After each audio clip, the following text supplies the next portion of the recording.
Good evening, CIL Nation, and welcome back to the College Cup Series, where tonight we bring you the first round of our inaugural College Cup Series playoffs. Welcome to the Queen City 250, our longest intermediate race of the season. This field of 40-plus drivers vying for a chance to make the playoffs has been reduced to 10 eligible drivers who will state their case for the College Cup Series championship over the next 3 rounds. R. Muhammad Alif, Robbie Vrabel Jr., reigning champion Jared Kaler, and this season's regular season champ Zach DeWale have, as expected, made the field. But a few rookies have come to play as well. Jason Wallet, Tim Robb, and Clint Halterman among those in the playoffs. Jake Cummings, Andrew Williams, and Connor Levy will also have their shot to punch their ticket to Homestead, Miami in 3 weeks' time. These 10 drivers will represent 8 different schools and stand out among the rest as the best in the field this season. Who will check off the next box to become the first member of the Championship 4? 250 miles of racing in NASCAR's hometown will settle all that.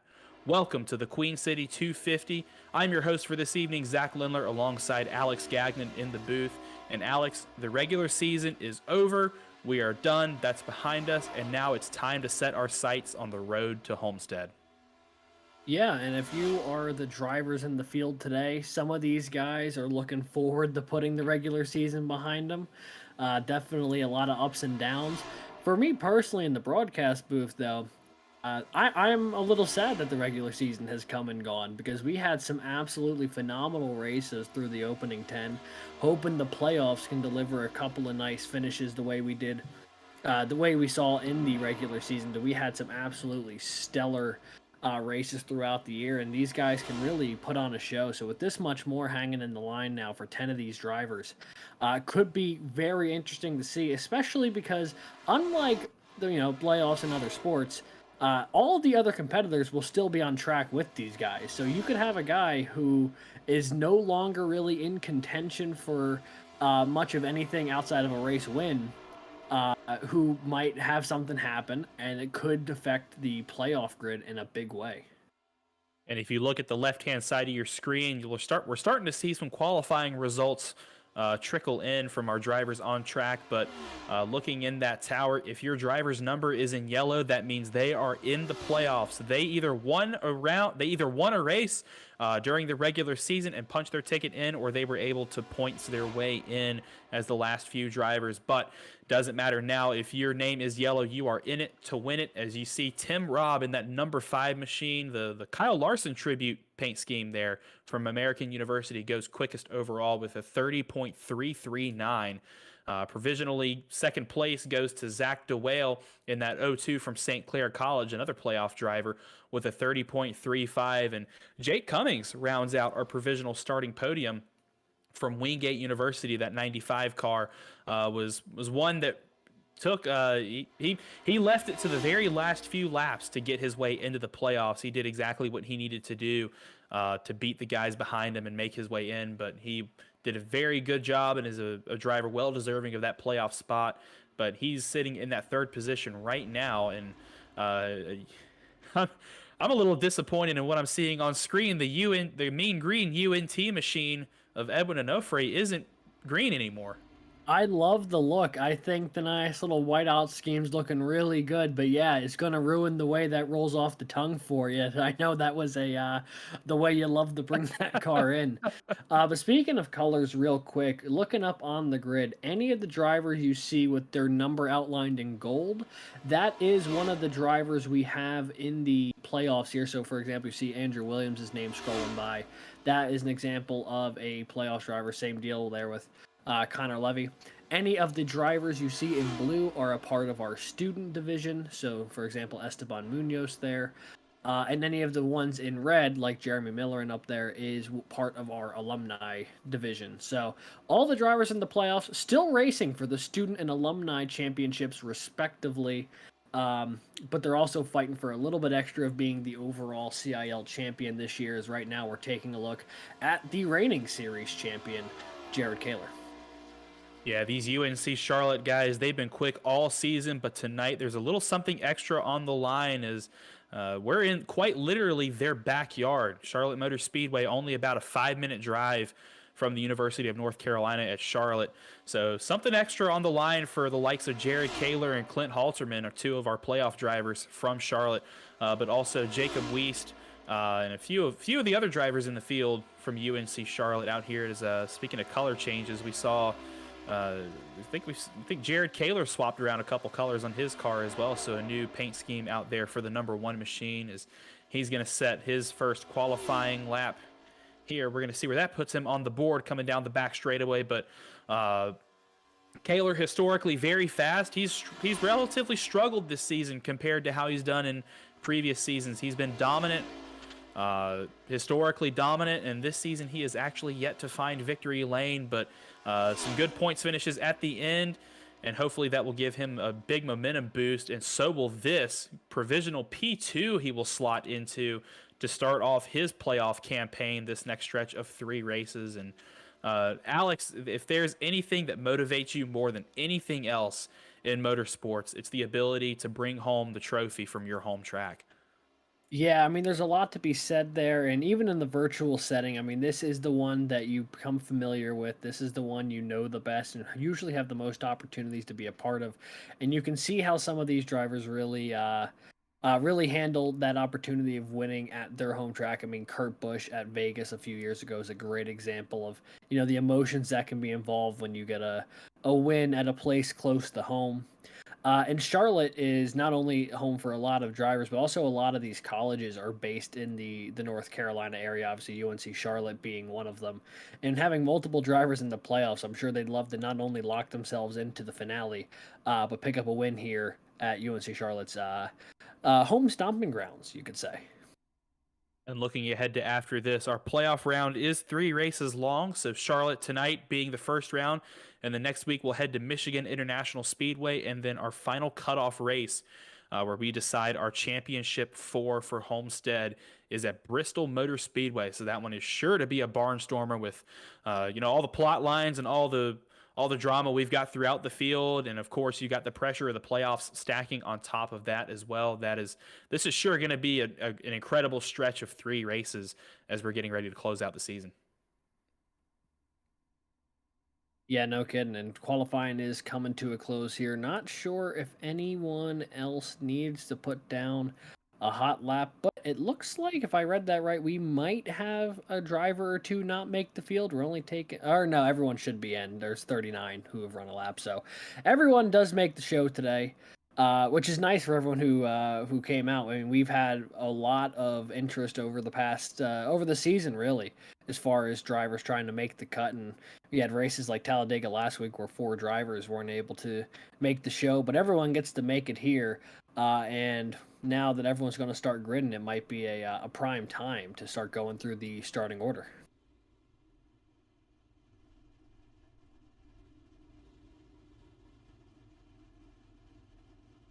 So wondering if we can get the top 20 up on the board.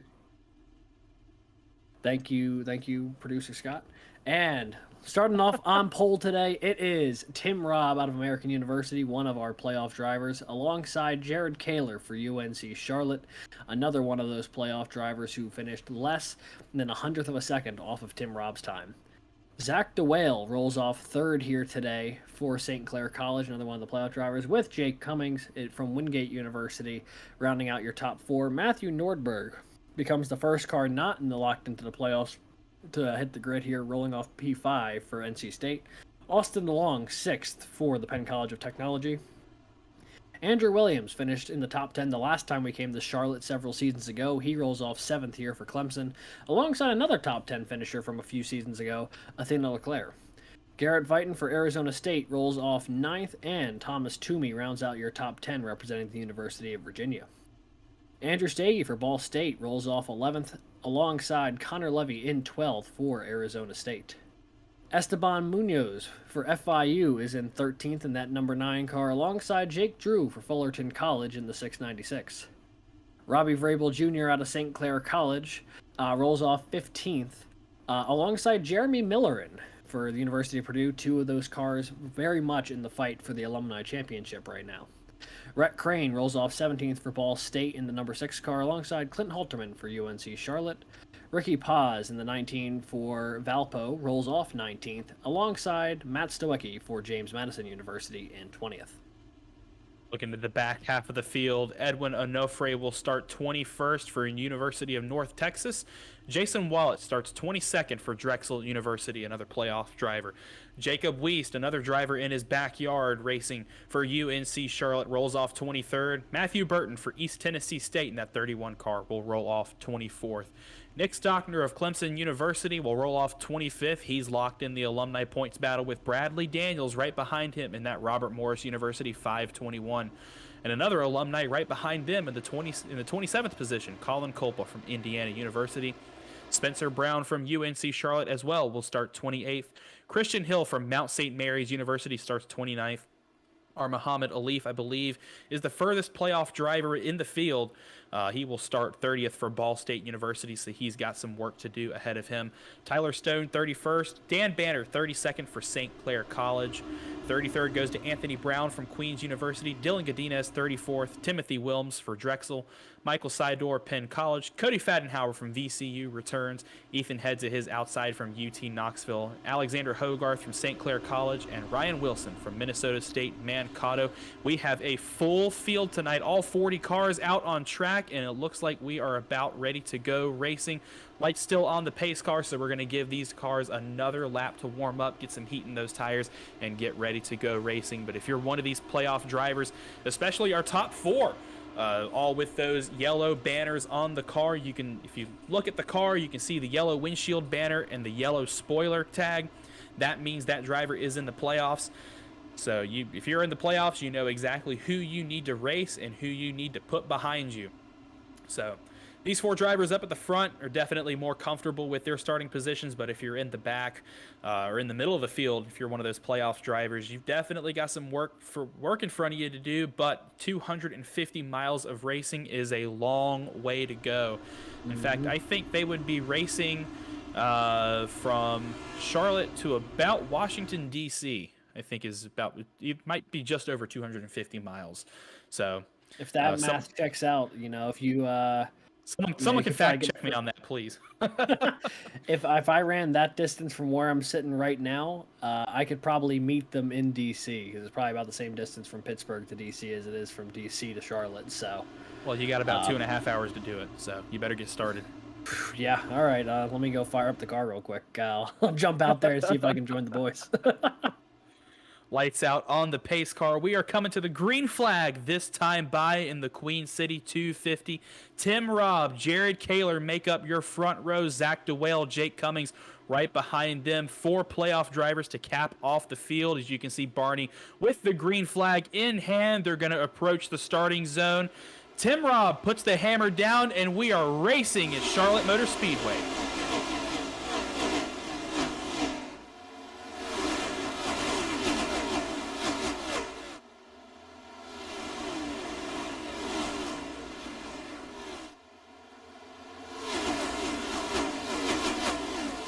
They are rolling down the backstretch now after the opening lap goes relatively cleanly. Jared Kaler takes control of the lead, and he's starting to pull away here, trying to pull away at least from the rest of the field, as Jake Cummings on the outside now trying to make the move on Zach DeWale here on lap number 2.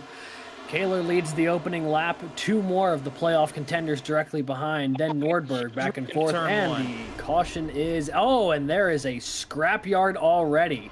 A couple of cars. Yes. Jason Wallet's involved. Nick Stockner in there as well. Robbie Vrabel Jr. I think's got some damage. Oh, that front wheel's not moving on Vrabel's car. A lot of cars must have been caught up in that one. And Vrabel is on the radios right now, and he is not happy with somebody.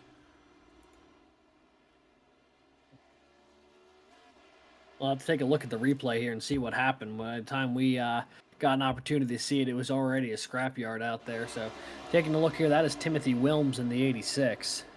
It's like he's going to... Oh, and it's already happening well ahead of that.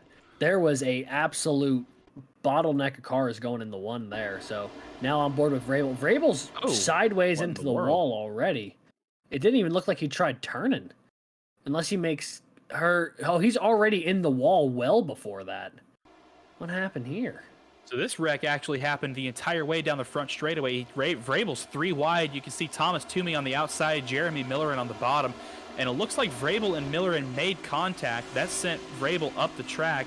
He made some more contact with Toomey, which sent him hard into the outside wall. And it looks like they just busted the steering on that car. You could see he did not get it turned down the front straightaway. And that caused chaos into turn one. When it came off the wall is where it came back into the flood of cars trying to get by, and that's what led into much larger collateral damage. But it initially becomes with just a bit of everyone fighting for the same square footage between Millerin, Toomey, and Robbie Vrabel. All three drivers are part of the alumni division there. And then when he ricochets off the wall, that's where everyone else gets collected up in it. A couple of cars who were alongside, lucky to get by at the last second there. Looks like Tyler Stone and Brad Daniels were one of them. Yeah, Dylan Godina is involved. I think I saw the 719 of Tony Brown in there as well. Nick Stockner and obviously Jeremy Miller and Thomas Toomey involved to some degree, as well as playoff driver Jason Wallet. Robbie Vrabel Jr. involved too. So that's a pretty big incident to shake things up here to start off. You never want to see these drivers pull out or get involved this early in a race. But I was looking at that replay and I saw Tim Robb kind of down in the mix. It looks like he's not even in the top 10 anymore. What happened there? Yeah, I'm not gonna lie. When I was saying that everyone looked clean off of 1 and 2, I realized only after I said that Tim Robb was our pole sitter and he was nowhere to be seen. Because for some reason I thought DeWale was our pole sitter. So I'm not entirely sure what happened to Tim Robb. Our producer is saying that he had an incident coming off at 2 that caused him to drop some position. So definitely not an ideal start for the driver out of American University, but plenty of time to rally back in this 133 lap race there, Zach. Yeah, and that's the good thing about tonight's event is we're going to look at what Tim Robb. Yeah, big slide right really there. loose. Wow. Lucky to keep that off the inside wall there. Yeah, that's a unique challenge of tonight's event. Is it's going to be an endurance race for a lot of these drivers. This is the longest event we're going to have of the season. But that also means really none of these drivers that have been caught up in this incident are truly out of the race. They've got a lot of time to keep that car down pit road and get it fixed up and back out on track to log some laps. Yeah, no kidding. But we'll have to see how this will shake out. Still far, far too early to tell, as we only got about 1 lap in here before the opening caution, and there's still plenty more racing to go. But it'll be Kaler and Jake Cummings who will be the front row on this restart, which are Kaler obviously now on the inside as opposed to the outside, and Cummings up from 4th up to 2nd. So we'll see what the 95 out of Wingate's got for the current leader here on this ensuing restart. We'll have to see if Kaler gets a little loose trying to overwork turns 1 and 2 the way we saw Tim Robb did on the opening restart, because there's definitely not nearly enough heat in those tires yet after only running 1 green flag lap.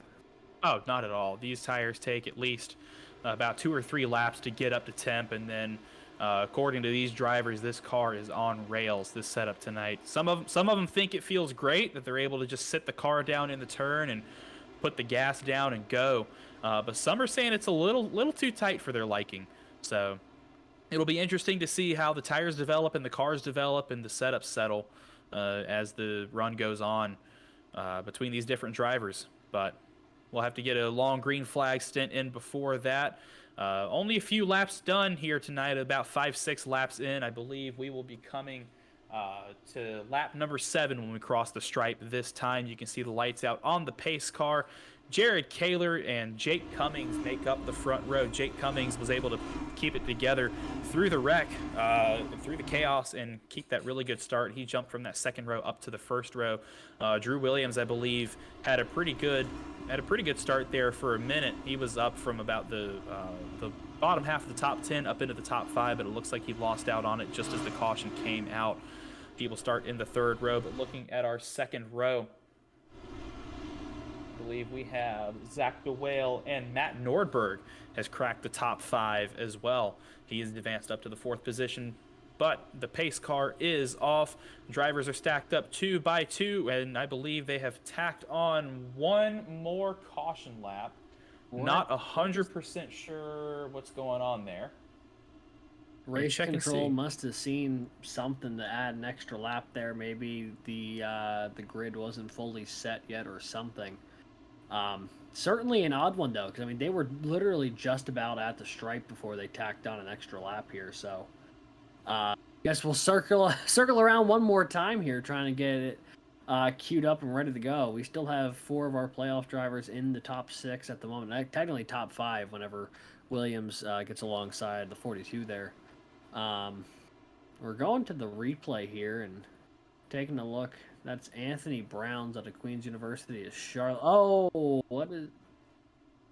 No, okay. No, looks like he's ripped up to the back there of Matt Sawecki, but then obviously no contact happened. So, not entirely sure what happened there, but you know, life moves on, and we get ready for what it should be the second, I guess the first restart of the day. You can't really count the opening start a restart. April Fool's was on Saturday, guys. It's not we're beyond that. But speaking of the stewards, they have deemed that contact between those 3 drivers that brought out that first caution to be a racing incident, so no action was taken outside of hurt feelings and some cars at the back of the field with damage. But there you see the pace car makes the hard left onto pit road. Field is stacked up 2 by 2. Barney has the green flag in hand. Kaler is going to hit the gas, and we're back to racing here at Charlotte.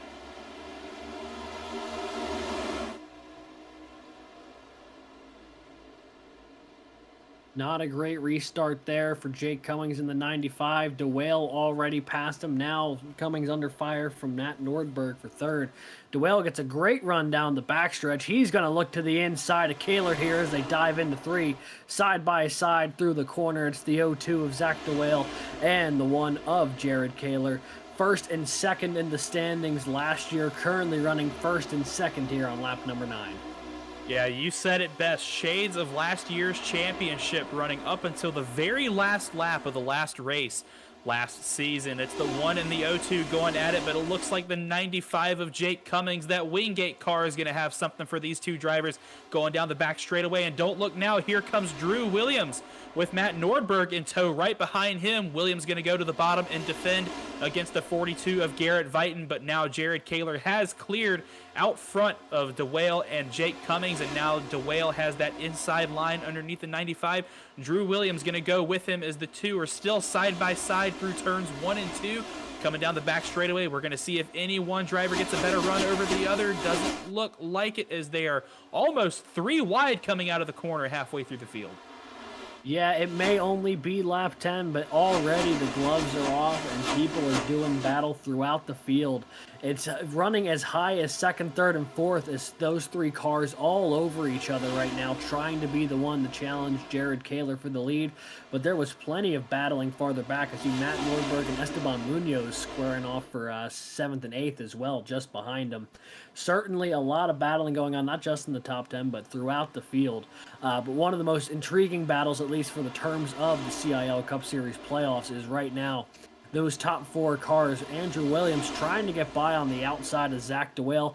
That orange and purple car for Clemson University hanging off the door right now of Zach DeWale as they charge into 1 and 2. Trying to make the move here, and as this run starts to develop, we'll have to see if all this side-by-side battling is going to affect their tire wear later on. And for a second, it looked like we were running 180-mile-an-hour pace laps. The entire top 10 was side-by-side for a few laps, and it looks like we're going to go side by side yet again. Kaler testing out that higher line. Didn't quite work for him as the 95 of Jake Cummings gained a ton of ground on him through 3 and 4 at that time by. He's now alongside going into turn 1 and is going to take Williams in tow on the high line. Kaler, and now that's Zach DeWale and Garrett Vighton behind them 2 wide, and Jeremy Millerin gets a good run out of the turn 2. He tried to look all the way down to the inside, shades of Dale Earnhardt going down to the grass to try and make that pass, but he's now locked in the battle with the 42 on the high side. This is great action inside the top 10 in this opening 10% of the race. Yeah, forget the top 10. We've got a great battle going on for the lead right now. Kaler trying to stop a war on 2 fronts. It is Williams on the high side, Cummings on the low side, looking to get the run off of 2. Not quite going to get there, but also, which will be interesting, is it appears there might already be some lap traffic that the leaders are coming up on, as this lead pack here is Jake Drew in the 696. Looks like he may have clipped the wall ever so slightly going into 3. If not, he just ripped it ever so close to it. Now on lap number 15, it is Jared Kaler, and then they are 2 by 2, at least 3-4 rows deep. A lot of these drivers on this high line are really playing with fire, testing just how close can I get to that outside wall to keep my speed as fast as possible through the corners. Some of them doing their best Kyle Larson impressions, ripping inches away from the wall around these corners, but it looks like the bottom line is gaining some momentum. A lot of drivers staying down there. We're going to see how the rubber is laid down on the track. We're going to look at tire wear a little later on down the road and see which line prevails. But for the time being, Jeremy Millerin going to look like for a second he was going to make it 3 wide with Andrew Williams and Jake Cummings, as Jared Kaler is now in sole possession of the lead, and they're going to fan out single file maybe just shortly for a little bit, as now Jake Drew is going to try and secure that 4th place. He looks under Jeremy Millerin through 3 and 4. He is not going to get that position. Still side by side with Millerin. He's got Zach DeWale in tow behind him. Or excuse me, that is Zach DeWale. Sorry, and then I was looking at Athena Leclerc behind Thomas Toomey, who's behind DeWale right now. Esteban Munoz to their outside, but now Jared Kaler once again under fire for the lead. Jake Cummings on the low side. Andrew Williams in tow in that 3rd place, and Jake Drew and Millerin are still side by side for that 4th position. There is just battling all over the place. It's hard to keep it all kind of in perspective here. Right now, Jake Cummings and Andrew Williams fighting for second, trying to get up to the back of Jared Kaler. And Jake Drew and Jeremy Millerin have been having a great scrap for 4th. Millerin looked like a man on a mission for a few laps there. He went up from outside the top 10 to inside the top 5. Looking to try and get a couple more positions here. And Esteban Munoz is sideways. Oh, Jake Drew up into the wall with Thomas Toomey. They are wrecking in 3 and 4. Caution is out. Oh, and Ricky Paz gets collected. Nothing he could do as Jake Drew comes back down the track. Doesn't look like big contact, but he's going to lock it down, and unfortunate for that Valpo machine. And unfortunate for Jake Drew as well. He was challenging up there inside the top 5 for position. So we're going to go back and take a look at that wreck as Paz is able to get that car rolling again. With how tough they were battling at the front of the field, it is not a shock that there was something to come as far as a caution is concerned, although I am a little bit surprised it was the number 9 of Esteban Munoz, because he was not necessarily what we were focused on for the laps leading up to it. We were much focused on the scraps just ahead of him. But we are going to take a look here at the replay and see what happened to Esteban and that whole pack there. You can see him tucked in there on the backstretch. He's side by side with Jake Drew, running for 5th and 6th, just behind Millerin, and just tries getting down to the corner. Little bit of contact with the 696, and as he goes to catch it, I mean, it was just a pinball effect up in the Jake Drew, up in the Thomas Toomey, and then Ricky Paz gets collected late. Yeah, it looks like the 9 maybe thought he was clear of the 696 going into the corner, and I think I saw the 166 of Thomas Toomey involved. Yeah, you see him pulling down pit road immediately after that wreck. But a lot of drivers coming down pit road now to get service after that collision. The 19 of Ricky Paz, one of them. The 808 of Dylan Godinez I also saw coming down pit road as well. Going to try and fix some of that damage he picked up in the first wreck. But big incident inside of our top 10. Didn't look like a lot of playoff implications per se in that one, but the field's going to get stacked up here once again. And we're gonna see some more chaos. Yeah, I mean, that's a good way to describe the opening 20 laps or so that we've had. I mean, we've had some really good racing up front, and the 2 cautions that we have had, they've collected a fair bit of cars. I mean, both of them had at least 4 or 5 cars each. And with no fast repairs here for the duration of the CIL Cup Series season, it's gonna get a little tricky as far as, if you get caught in one of these cautions early, you could be in quite the hole for the rest of the day. Yeah, this is a hole you don't want to dig yourself in, especially if you're one of these playoff drivers. We said before this is a very long event, so if you do pick up damage, you've got plenty of time to get it fixed and work your way back up through the field. But I know every driver in this field would prefer to not be in that position in the first place. Yeah, it is a very tough situation to battle from mentally. If you go, say, like 5 laps down for repairs, you spend a whole lot of time here on track just waiting for an opportunity to potentially get back to racing anybody for position, let alone getting back on the lead lap. So if you're part of these wrecks early, I mean, that could definitely be quite the deal breaker for the rest of the day. I mean, we already saw one of our playoff guys in Robbie Vrabel Jr. He's still sitting back in 39th from the damage from his early wreck. So if you're some of these playoff guys at the front, you got to balance how aggressive you want to be versus knowing you need to be around at the end of the race. And race control has deemed car 9 at fault for that incident, so Esteban Munoz will have to make the long trip to the back of the field. He will start at the tail end of the longest line for this restart. So with our second caution of the day, cars getting ready to regroup here. I think it might be one to go this time by. It'll be Jared Kaler and Andrew Williams, your top 2. Andrew Williams started back in, I believe, 7th, so he's already up 5 spots up to 2nd place. Jake Cummings in 3rd, and Jeremy Millerin, who had that great charge early on the last restart, up to 4th. DeWale and Leclerc, 2 St. Clair teammates, make up row 3.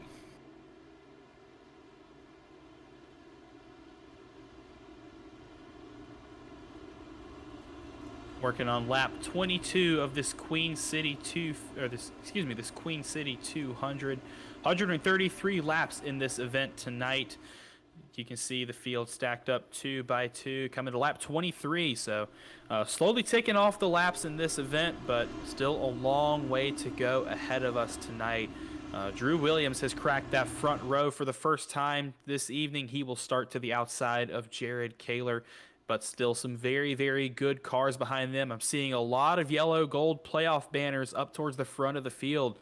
So this might get very interesting very quickly. In the playoffs, it's the same rules as the regular season. If you win, you're in. A win tonight for a playoff driver would punch their ticket into the Championship 4 at Homestead, Miami, where they would not have to really focus as much on the next 2 coming races. They can focus solely on practicing for Homestead, Miami. That's a great stress relief and a weight taken off their shoulders, as we've heard in multiple interviews this season of playoff drivers.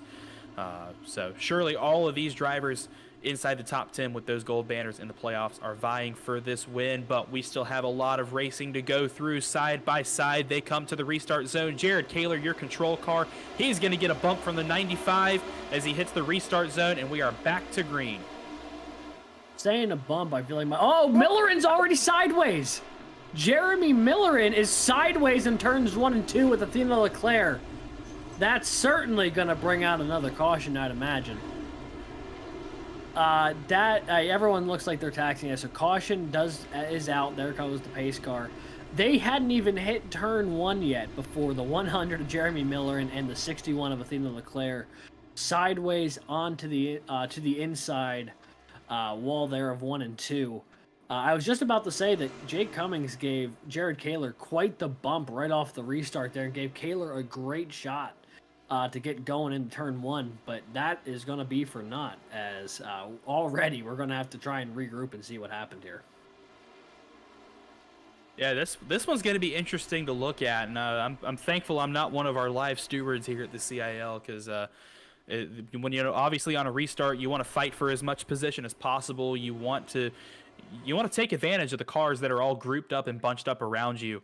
But you gotta keep in mind that that close proximity is exactly that. You run a higher risk of bumping into someone else and causing an incident. But we're gonna have to take a look back at that incident between Leclerc and Miller and see what happened. Uh,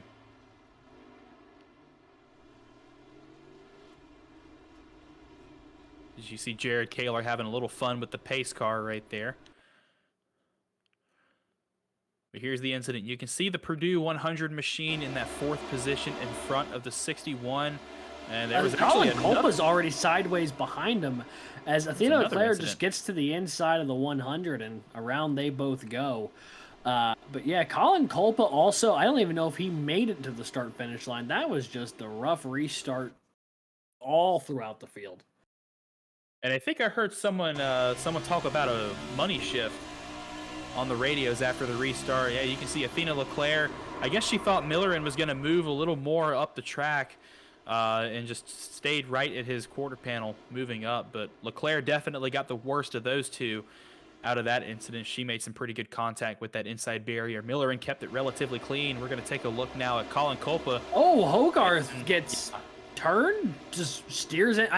The 20 of Alexander Hogarth makes heavy contact. Jason Wallett's having a bad night, man. Oof. That is one of our playoff drivers. He won the Daytona 250, but this has not been smooth sailing for Wallett here. Yeah, I think I found where that money shift comment may have come from. I think that 20 machine may have missed the gear or accidentally downshifted in one of these sequential cars.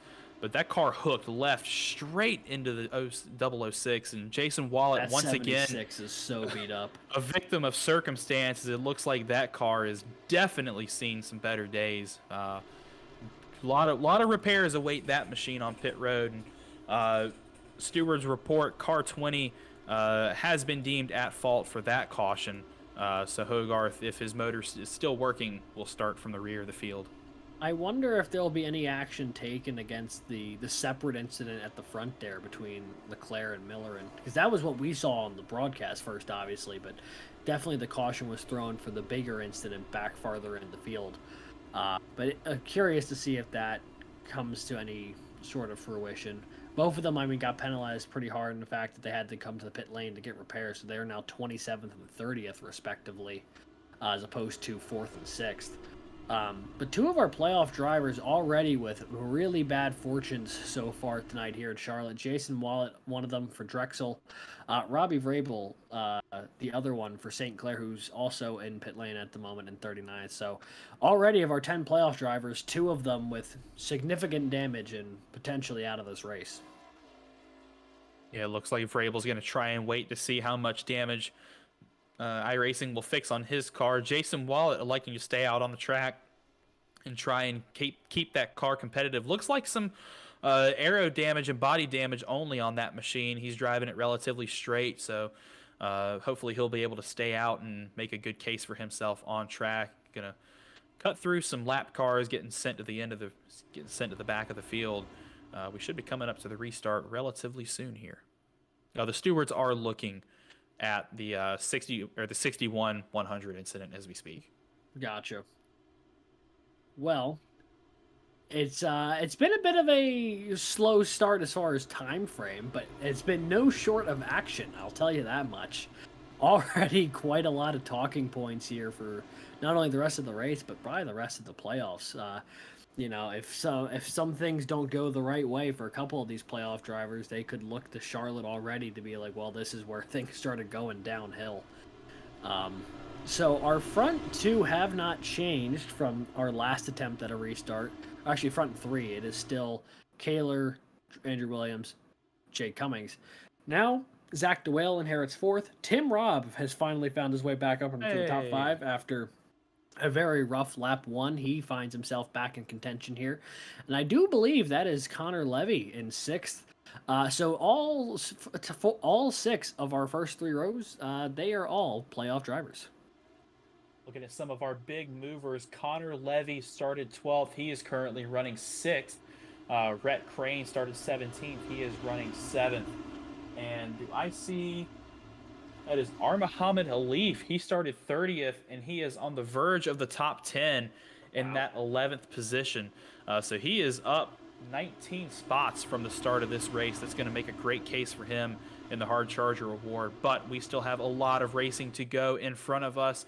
Approaching lap 28 as the drivers come up to the Geico restart zone.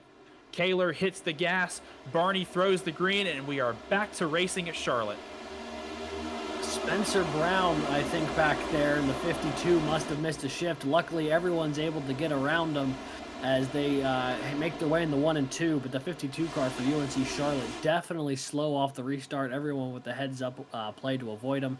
Jared Kaler still holds on to the lead here off the restart. Andrew Williams in firm control of second. The battling begins for third, fourth, and fifth with Cummings, DeWale, and Tim Robb. Jared Kaler's got about a car and a half lead over that 23 Clemson machine, but we're going to see how long that lead stays together as the clouds are starting to thicken up a little bit here over the racetrack, and that will cool the track down a little bit, and that means the track's going to gain some grip. It's going to tighten up, and these cars are going to go a lot faster around the surface. Tim Robb, looking at that car, going to try to make a move to the inside of the entire top 5 into the corner, and it looks like he's going to take everybody with him. He is right on the quarter panel of the 0-2 of Zach DeWale. That was very close racing there between those two drivers, as now Drew Williams has pulled up to the bumper of the 1. He's got the run going into the corner, but is going to stay behind the 1 on entry. Going to dive to the bottom on center with the 95 in tow. And he's going to try and get a good run down the back straightaway. Tim Robb looking to the outside of the 0-2. Can't quite get the pass done as the 0-2 is going to try and claim the position of the 95 on the bottom through turns 3 and 4. We've got great battles already as we just came off of this restart. Tim Robb is really trying to force the issue right now. He's been leaning on DeWale a little bit. He just leaned on Jake Cummins a little bit there. He's trying to figure out which of these guys are going to be the faster one to make the pass. And as I said, he gets around Zach DeWale. The new holder of the 4th position is Tim Robb, and now he's looking for 3rd as Connor Levy has just jumped up, and now DeWale is under fire from the 14 out of Arizona State. Robb all over the back of Cummings. Andrew Williams all over the back of Jared Kaler, battling between all of these guys in the top group. Rhett Crane, the first non-playoff driver, back in 7th. He is hanging on to the back of Connor Levy right now, seeing if the 14 will make his way around Zach DeWale, and will try and follow him through. Rhett Crane started about the middle of the teens in this race, and he's worked his way up to the 7th position. Now going to try and crack the top 6, maybe even top 5, as he's going to follow the 14 of Connor Levy around the high side, as we're now 2 wide for the lead. We got a battle between Kaler and Williams. This is last season's champion versus the 3rd place overall finisher in the student division. These two already have they've had a history of going at it for the lead in races, as it now looks like Williams is going to try and state his case for the lead, but Kaler gets a better run out of turn 2. We're going to see if they drag anybody with them behind.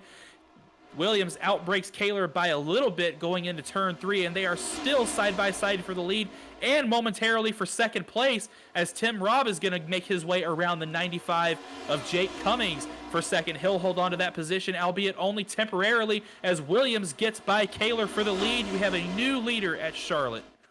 Andrew Williams becomes 3rd or 4th new leader here today, at least the 3rd under green, is now Kaler with a bit of a draft down the backstretch. He'll look to the inside, trying to take the spot back. They are going back and forth right now. Tim Robb and Jake Cummins have been not more than 3 inches apart for the past several laps, I feel like.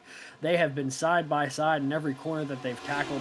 2 by 2 by 2 by, well, I was going to say 2 again, but there's only one more car back there. The top 7 or 8 cars, though, very much in a blanket right now. Andrew Williams just trying to hold on to the lead here, because Jared Kaler is all over the back of him. Pulls right up to the bumper here, going into 3 and 4 on lap 35. Now looking back to the inside, trying to make the pass. Jake Cummings has finally secured 3rd place over Tim Robb after several laps of side-by-side battling. Kaler may have a bit of a run here down the front stretch as they look in the 1 and 2, but instead he'll probably back off and look to use the backstretch once again as his opportune moment to attack, as now Jake Cummings makes his case for 2nd. And now is the part where we start thinking about tires and pit stops. If I'm in my crew chief note, I've got this as a 2-stop race. Once at about lap 50, once at lap 100, and then you go the rest of the way. And I think some of these drivers are going to try to do the same, but they have to be mindful that they have 3 starts and restarts on this set of tires, plus all that green flag racing that we've seen, as we have a couple cars sideways down the front stretch. I think that's the 808 of Dylan Godinez that I see sideways, and the 9 of Esteban Munoz as well. But both of them are going to get pointed straight, and we stay green here at Charlotte on lap 37. And look at that train of top 6, 7, 8 cars down the back straightaway. They're going to fan out into the high and low lines. Doesn't look like one line really has an advantage over the other just yet. You can see the smoke clearing from that incident a couple laps ago, as now Williams pulls out to, I think, the biggest lead of anybody that we've seen all day today, just 0.3 of a second, and then he's got the Hornet's Nest behind him all the way down to the rest of the top 10. Yeah, the top 9 cars or so have broken away from the pack just a little bit. Andrew Stagey in 10th, and a little bit of no man's land right now between the front 9 and the back 11. Kaler and Tim Robb side by side for second. Cummings and Connor Levy leaning on each other a little bit for fourth. Ferocious battling here in the opening third of this race still, but all this battling is letting Andrew Williams ever so slowly start to creep away, and if they're not careful, he might really start opening up that lead. It got up to 0.4 a moment ago, but they got a great run down the backstretch, and Kaler and Tim Robb are reeling him in a hurry. We're on board here with Rhett Crane watching all this battling unfold, as right ahead of him it's Clint Halterman and Zach DeWale going side by side. And the stewards have spoken. Whoa, massive wreck down the front straightaway. I saw Millerin up in the air. The caution is coming out, and I was about to say the stewards have made their judgment on that car 61-100 incident involving Millerin. Athena Leclerc was determined to be at fault for that, so she will get her end of line at this caution, plus whoever caused that incident, if anybody. But we are going to take a look back, as I saw Millerin get some huge airtime through the first dog leg. So he's side by side with Vrabel, and that car snapped up on the track. Oh boy, that was heavy. I mean, we're talking rapidly sending both of those cars into the wall and taking a couple of unsuspecting victims with them. And that car looks very damaged for the 075. I mean, it just snaps up the track here. So he gets a little, I can't tell if he's a little loose through the corner, if there's contact or what, but you could see there was already a little bit of smoke where we restarted that replay before that. So I wonder if there was contact before that moment in time. I think I saw the 124 of Stockner involved. You see the 076 of Matt Nordberg having to take the bus stop down the front stretch. That is a hard hit that will probably end the days of both Millerin and Vrabel. So not the way that Robbie Vrabel Jr. would want to start the playoffs. Yeah, not a great playoff start for Robbie Vrabel Jr. and not a great day for Jeremy Millerin when it comes to dealing with St. Clair College. First the contact with Athena Leclerc, now the contact with Robbie Vrabel. Certainly a rip-roaring, not-so-good time for the driver of the 100. Yeah, a lot of our leaders, I do believe, came down pit road now. Yeah, Millerin has not had a good couple last few races. He did really well at Talladega for about the first 3/4 of that event, and then got taken out in the big one. Actually finished the race upside down when he towed his car down pit road. Now for the second time in 2 races, he goes upside down here at Charlotte. Yeah, he's developing a trend that no driver wants to have of getting regular time up in the sky. He ended up finishing 36th last week, but he has had a bit of a tough run of luck this season. He had a 7th and an 11th before Talladega, but he's had a very up and down season with his results thus far, and this one looks like it's going to be trending in the not so great category after that very heavy contact with Robbie Vrabel.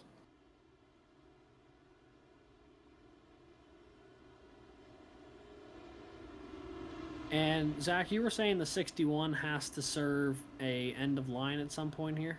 Yeah, so at least according to my stewarding confidant per se, the 61 does have an EOL to be served at this caution due to contact with the 100. That was part of the cause of the last caution, but I think the 61 may have stayed out for that reason, as well as the 99 of Onofre, Garrett Vighton, stayed out as well, although I'm not sure if Both of those cars are 1 lap down, and if you have to take their wave around.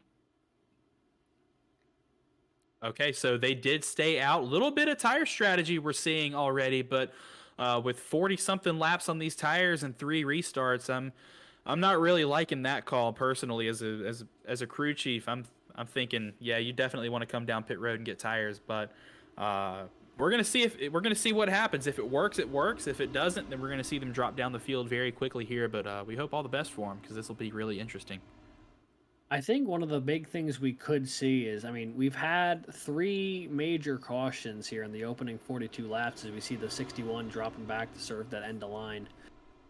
We could see another quick caution potentially, but deep enough where some other drivers might consider pitting or at least putting some wear on their tires.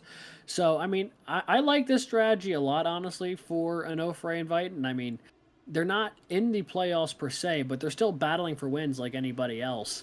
And, you know, maybe this is the right way to go when it all cycles out. I mean, the last time I was critical of a pit strategy, it worked out really well. And the time before that, I'm like, oh, this is a great plan. And then they ended up finishing like 33rd. So, you know, I'm not the best when it comes to pit strategy here, but I am curious to see how it shakes out for both of these guys. Okay, so Onofre has pitted. He came in on lap 20 for that second caution. So he's only got about 20 lap old tires compared to these other drivers in the field. Robbie Vrabel Jr. has retired from the race, so he is out and out of the car. I cannot say I'm shocked. I mean, that thing was billowing smoke coming down the front stretch after that heavy contact with the 100. So definitely not a great way to start if you are the driver of the 075 there, at least starting your postseason run here. I mean, that is not going to be great in the points perspective, and it's going to put them into a bit more of a must-win scenario when we start tackling tracks like Michigan next week. Here we go. Coming to the restart. 2 drivers out front making the strategy call. Edwin Onofre to his outside, Garrett Viton, and then it's 6 playoff drivers behind them. Kaylor Williams, Rob Cummings, Levy DeWale, Halterman, and Crane round out the top 10 as Onofre is going to hit the gas. Slow restart for everybody, but we are back to racing at Charlotte. The advantage for both the 99 and the 42 is that both of them were on the older tire, so neither lane could get a massive jump on them. So they will hold on to 1 and 2 for a moment, but they're going to have an avalanche of faster cars more than likely behind them, led by Kaylor Williams and Tim Robb here, as you see them going nearly 3 wide, trying to figure out their way past the 42 and the 99. Kaylor leading the charge of those 3. But as it stands right now, both of Onofre and Viton got off to a pretty clean start here, and they have pretty firm control of P1 and P2 off the restart as the caution is out once again.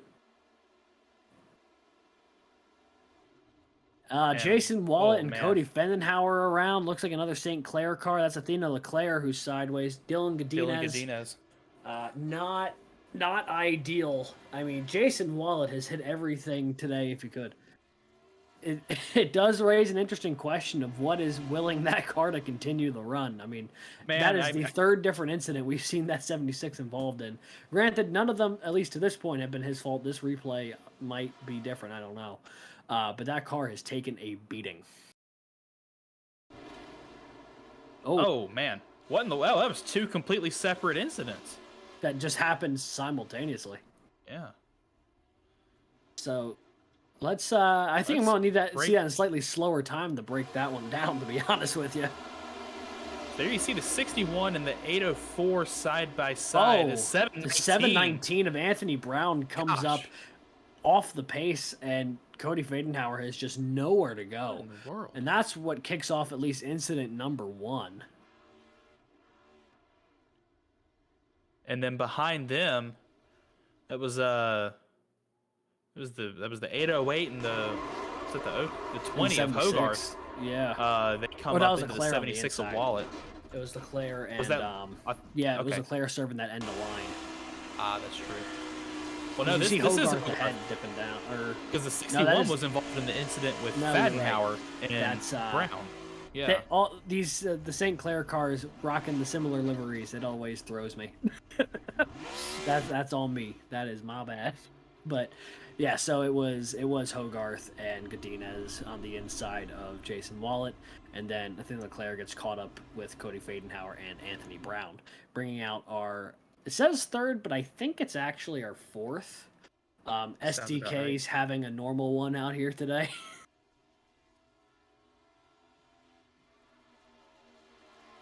Pretty close to a third of the way. Yeah, over a third of the way through this race now, and we've seen 4 cautions, plenty of lead changes, and a ton of action inside the top 10 when we get a good green flag stint in. And the stewards report car 719 is at fault for that incident, so he will start from the rear if he's able to get that car rolling again. But Garrett Vighton out front survives by the skin of his teeth, as it looks like the 99 has dropped back through the field, or at least back down pit road. He did pit, producer Scott, thank you. But the 42 is the lone wolf out front on this tire strategy, and then behind him it's all these playoff drivers vying for that first spot that he currently occupies, as I believe the lights on the pace car will stay on. Sorry, I got baited there a little bit. So we're going to have at least 2 more laps of caution before we go green here. But a couple things to notice as we've gone through this race. We've already made our first pit stop, so the drivers are on relatively new tires. We've seen a ton of side-by-side close racing, a lot of close calls, some big incidents, but it doesn't look like any one driver is able to really best the other, especially in the top 10. You get a really good run down the back straightaway. You can make the pass into turns 3 and 4, get it stuck after about a lap of side-by-side, and then you may clear the other driver, and you may pull out to a lead like we saw Drew Williams do there for a couple laps. But that lead is going to soon very quickly dissipate, and you are back under fire from everybody behind you. Yeah, I mean, they really haven't gotten too far from anywhere. But let's take a look at some of the big movers we've seen here. Obviously, one of the biggest ones has been Muhammad Ali for Ball State. Currently running 13th after starting 30th. He's up 17 positions from where he started today. Another one of our big movers, it is Michael Sidor for the Penn College of Technology. He is up plus, was it 16 you said? Plus 17 as well. He is all the way up into the top 20 after starting way into the back. In addition, we also have Colin Kolpa as one of our big movers. He survived the that one restart contact. He has also made up plenty of ground here today. And last, who's a familiar face here in the big movers, it is Bradley Daniels from Robert Morris University. He is up, what is it you said? He's up 14 positions, running in P14 after starting 28th. So quite a few cars from the back making their way to the front. Another one of the bigger movers has been Garrett Vighton. He did start inside the top 15, but now on the lead, or in the lead, thanks to the strategy call that him and his team have made so far. Yeah, we're going to see how well this strategy works. It was able to keep him going for that lap of green flag that we got it. Oh, excuse me. In between cautions. But we're going to see how that works in the long term, as he's got a ton of playoff drivers behind that 42 car, rearing to go and eager to snag that win, to punch their ticket into the championship 4 and set their way on the road to Homestead, Miami, to try and chase down the Spring 2023 College Cup Series Championship. The 42 on the low side, the number 1, Jared Kaler on the high side. Tim Robb, Jake Cummings make up the row behind them. And then it's the 14 and the 23 making up row number 3. As we come to the restart, we're going to restart on lap 50. So nearing the halfway mark in this 133 lap race. Great shot from our producer. See the pace car take that hard left down pit road. Arizona State's going to hit the restart zone. Barney throws the green flag, and we're back to racing at Charlotte. What a great restart from Jared Kaler. Tyler Stone was doing it through the grass there for a moment in the back of the field. Looks like everyone got a little bit checked up on the restart. Everyone is able to keep it forward, though, and the racing continues, particularly up front. It is the 42 of Garrett Vighton under attack right now from Tim Robb. Jared Kaler, Jake Cummings, and Andrew Williams currently your top 5. But the 5 car out of American University looks like it is on a mission right now, and its sole objective is getting by the 42 out of Arizona State. He might make the move here on the outside in 1 and 2. Instead, he'll probably have to settle for falling back in on the backstretch and trying to use that draft going into 3 and 4. Not much of a pace differential between these two different strategies, but we're going to wait about another lap for these tires to come up to temp and see just how fast these playoff drivers are compared to these lower tires, these older tires, as we're 3 wide momentarily for that fourth position. That was DeWale, Williams, and Cummings side by side through turns 3 and 4 in the center for that position. And now the 5 of Tim Robb going to look to the outside of the 42 to make the pass for the lead, and he's going to bring Jared Kaler in tow with the rest of the playoff drivers behind, as we have another caution, and that is Jason Wallet, I believe, once again. You're joking. In the wall. Buddy, I don't mean to be rude, but this is not your night, man. The universe at some point is just saying maybe it's not maybe it's not your night. Boy, I mean, obviously we'll have to see the replay of what happened here. None of the previous ones have been his fault, as this one also not, as Alexander Hogarth just slides up the track and wipes out the 76. Man, I mean, that is 4 separate incidents the 76 has been involved in. Not a single one of them I would pin on Jason Wallet, and yet that car has been beaten, battered, and banged up something fierce right about now. I mean, you see him, he's in the middle of the corner, and all of a sudden you're looking into the outside wall. I mean, there's not much you can do there. Yeah, buddy, just go on and take it to the house for the night. It is not a good night to be a Drexel driver in Charlotte. And he's somehow still on the lead lap. I don't know, but he's got a lot of repairs to make, and I think that car might be cooked after that hard impact to the outside wall. There is only one of 3 reasons that car can be in the amount of contact that it's had and still be on the lead lap. One of those reasons is voodoo. Another one of those reasons is wizardry, and a third one is bull. You finish the rest of the sentence. So divine only intervention. One of yeah, we'll go with that, or divine intervention, or all of the above. You never know. But it's a miracle that thing is still in the hunt per se, as far as at least being on the lead lap, despite the trials and tribulations that have been thrown at it thus far. But in that short run, Tim Robb did take the lead over Garrett Vighton. So they currently run 1-2. It is Jared Kaler and Jay Cummings in 3rd and 4th. Row 3 is Andrew Williams and Zach DeWale. Playoff drivers Clinton Alterman and Connor Levy round out row 4. And Rhett Crane and Colin Culpa finds himself in the top 10 despite that incident that happened to him, I should say. It wasn't really his fault. He was just trying to restart and then got hit. Now I'm starting to do the math. That 20 car has been involved in a couple of different incidents tonight there, Zach. Yeah, and you mentioned that word from the stewards. The 20 car has been disqualified. That is his second at fault for an incident tonight. So the stewards have removed him from the race. So unfortunate to see that for St. Clair College and for him, both trying to get back up in the mix there to try and fight for position. But still looking at the lead here, I see that 42 out front with some divine intervention somewhere else on track. At 42 from Arizona State, Garrett Vighton able to at least not maybe retain the lead, but able to stay out in that front row and keep Jared Kaler, Jake Cummings, Drew Williams, and the like behind him, only conceding 1 spot to Tim Robb, who had a rocket of a car on the restart that time. Yeah, and he's still going to restart on the front row here, which will be a huge advantage for him. We'll have to wonder how much longer you think he's able to stay on these tires compared to the rest of the field. I mean, he's probably on about 30 lap older tires than most of the rest of the front pack here. So the short, choppy racing, I think, benefits him as far as not giving him an extended period of time to fall back into the field. But at some point here, those tires are going to catch up to you, and you're going to have to pit before the end of the race, because no one obviously can make it on tires or fuel from this point. So definitely an off-cycle pick that so far seems to be working out all right, but still a lot of race left to go to see if it'll end up being the big success story or just dust in the wind.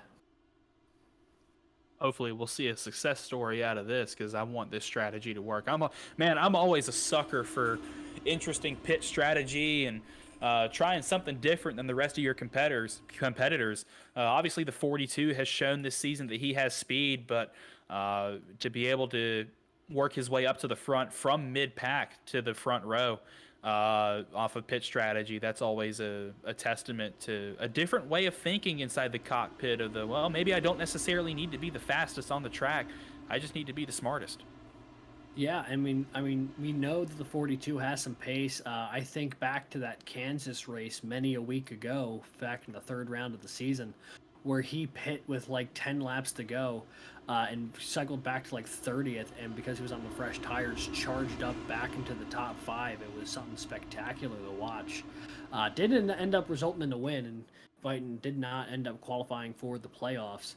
But definitely still vying for a win here. I mean, how great would it be to be like, even though I'm not in the playoffs, I took a win away from the playoff guys. I mean, that would definitely be a big momentum boost, I'd imagine.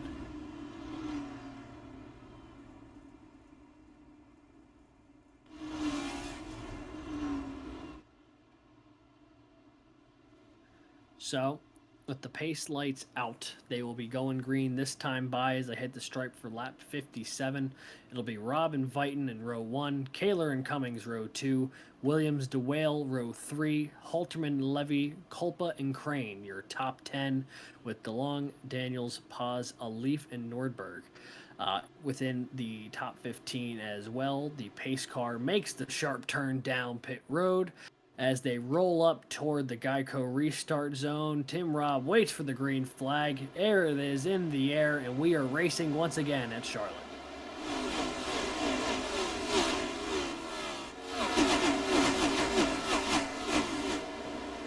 Up through the gears one more time, as I think I saw Matt Nordberg get a little piece of the wall in that second part of the dog leg on the restart, but Tim Robb did not get a good restart as Garrett Viton's going to go around the outside down the back straightaway. He got a great launch out of turn 2 and now is on the defensive against that number 5 machine from American University, as all of these playoff drivers are going to get their tires warmed up to try and take a stab at the lead, take it away from the 42. Here's Robb looking to the inside. Not quite going to get the move to stick there, but he's going to stay just barely alongside down the back straightaway as they're too wide for momentarily down through the rest of the top 10, or at least the rest of the top 5 down the back straightaway, and we're going to fan out to 2, possibly 3 wide. I think I saw in the middle of the pack through turns 3 and 4 that time, and now we're going to settle it out inside the top 10 for the time being. Tim Robb will reassume the lead after a couple laps off from Garrett Viton. And now here comes Jared Kaler. You can see all these cars spitting flames out of their side exhaust as they let off the gas going into turn 1. As a big block from 42, as the one of Kaler tried to look to the inside, but he's going to go back to the outside where he's so fond of making these passes. And he's going to try to get a move to work, try to get something to stick against the 42 as the 95 is going to take that low line in tow with Viton. Here's Jake Cummins going to try and jump into this battle as well. They're 3 wide now between the 1, the 95, and the 42, but the 1's going to get the better launch out of turn 2, and now the 95 is side by side with the 42. Cummings and Kaler are going to relegate the 42 of Viton back to the 4th position, as he will now fall into the clutches of Drew Williams, who's locked in a battle himself with Clint Halterman, as the 42 got really loose coming off the corner that time. Yeah, some ferocious defense there from Garrett Viton in the 42. Eventually, the older tires proving just to be a little bit too big of a hurdle to climb here, as we see some of these guys on fresher tires rolling by on the outside. Andrew Williams, Clint Halterman both get by. Now Zach DeWale looking to the inside, blocked off by Viton. Halterman to the inside here of Andrew Williams. This is the battle for the 4th position, as both of these guys could lock themselves in the homestead with a victory here today. Currently running 4th and 5th. Tim Robb has pulled out to over half a second lead over Jared Kaler, the biggest lead I think that anyone has had so far, and he continues to pull away from the rest of the field as Jared Kaler is busy battling with Jake Cummings for second. You can watch that interval on the left side of your screen. You can see that 0.5 of a second lead. That was up to 0.6 at one point, but is now coming down as the 0.76 of Matt Nordberg from NC State having some issues down the back straightaway. He might have caught a piece of the wall. We're going to check back in on that in a couple moments and see what happened. But for the time being, here's Jake Cummings looking to the inside of Jared Kaler for the second position. Doesn't look like he's going to get a move to stick. Not going to be able to get side by side, but gets a good exit out of turn 2. Both of those drivers almost equal in speed down the back straightaway, and on entry into 3, you can see only about 2 car lengths separating those 2 drivers as both of them are trying to chase down that 5 machine of Tim Robb in the lead. That lead coming down just a hair now, 4.5 now up to 0.5 again. Tim Robb is, he's clearly got the advantage on corner entry, but is not quite getting as good of exits off the corner. And also that draft down the back straightaway is helping out Kaler a lot, trying to chase down that 5 machine. Yeah, now that he's more or less cleared Jake Cummings for the moment, the 3 of them kind of in a line here are starting to try and pull away from the rest of the field. Halterman clinging on to the back of Jake Cummings' draft, and that is what's bringing forth through the rest of the field back behind. Halterman's got Andrew Williams and Zach Doyle over the back of him, and then behind them, just outside the top 10, it is one heck of a battle. We see Connor Levy and Garrett Vighton, 2 Arizona State drivers, Rhett Crane, Colin Kolpa, Austin DeLong, Brad Daniels, all in the mix there, battling for some spots inside and just outside of the top 10. 2 by 2 there as DeLong and Kolpa are side by side. Now DeLong trying to pull up alongside the 42 of Vighton. Daniels going behind DeLong to get past the 006 of Colin Kolpa. 3 rows of 2 by 2 battling for positions 8 on back. Great action we're seeing as the top 10 looks like has maybe settled it out just a little bit, but just outside or just inside the top 10 and on back, you can see the 22 of DeLong in that 9th position, and he's got a hornet's nest of drivers filling up his rear view mirror as all of them are 2 wide. Actually, I think that was Ricky Paz, looked like he tried to make it 3 wide down the front straightaway with Colin Kolpa, and Jake Drew has now worked his way back up into the mix here, going to try and crack his way back up into the top 10. But for the time being, it looks like that battle is going to settle out just a little bit, but we are still side by side down the back straightaway. Here's the 42. Might be 3 wide. Nope, the 521 able to pull ahead just enough. Yet. But, getting dicey in the midfield here. Jake Drew all over the back of the 521 here, trying to get around on the outside. Might have the run this time through 1 and 2, and yes, he will. They'll be side by side coming out the corner. Daniels moves now to the inside here with not a whole lot of support in that lane as he moves back up to the middle where he's found himself to be most comfortable this afternoon. He is now battling with Garrett Vighton as Jake Drew has made the pass. He's now on to the side of Austin DeLong and the back of Connor Levy here on lap 69. As they continue to run, the opening pack here has more or less pulled away from what's happening from 7th on back. And it is still Tim Robb very much in control, now a quarter straightaway ahead of the rest of the field. Nice racing here in the middle, about the very end of our top 10. Jake Drew is on a march up towards the front. He's picked up quite a few positions in the past couple of laps. He was able to get around the 22 of Austin DeLong that time by, I believe. He has cracked his way back up into the top 10 and is going to go to work on the 14 of Connor Levy from Arizona State, who is locked in his own battle with the 6 of Rhett Crane from Ball State. As you can see on the left side of your screen, that single file train of these drivers, I believe that's the first 6 drivers single file right now for the time being. Doesn't look like a lot of action up there, but that is sure to change very soon. As we are now side by side, Jake Drew looking underneath the 14 of Connor Levy, and he's going to bring the 22 of Austin DeLong with him as we are still side by side for position. This is the 14 on top of the 696 with the 22 looking right behind him, and you can see further on back for a couple positions back. That's the 42 just in front of the 521 of Bradley Daniels and a St. Clair car. Not even going to try to look and see who that is. I do believe that is Athena Leclerc in the 61. Athena Leclerc. So, okay, good. Leclerc has worked her way back up inside the top 10 and is challenging for positions again after being involved in an incident about 30, 40 laps ago. So good to see her working her way back up through the field and taking some of these positions for both her and St. Clair. Yeah, and as this battle has finally started to calm down just a little bit, I mean, they're still all over each other, but at least now it is single file as opposed to 2 or 3 wide. And as I say it, they almost get 3 wide going back into 3 and 4. That is DeLong on the outside of Garrett Vighton. He pulls ahead there, and this battling continues here. The 521 and the 06 continuing to drop back a little bit in the field here. Now Esteban Munoz has worked himself into the picture as they all find their way past the very damaged 76 of Jason Wallet, who continues to get some laps in here just in case. But Jake Drew is in a tough battle here with Rhett Crane and Connor Levy, the 2022 ARCA West champion, trying to get around. Rhett Crane here, as this is the battle, I want to say, for 7th. As they are going past the stripe here on lap 74. It is 2 by 2 in this little grouping here. As Drew on the bottom in the 696, Rhett Crane on the high side in the 6, with Austin DeLong in that 22, and Connor Levy in the 17. Directly behind him is a big shake there from Esteban Munoz. Makes it go 3 wide behind. That is Daniels, I want to say maybe Stockner, and Esteban Munoz. They are 3 wide behind this group. That is, R. Muhammad Alif, who is struggling to find his way up into the top 10 with some of these other playoff drivers. He was on a huge surge earlier today, going from 30th to as high as 11th that we had seen.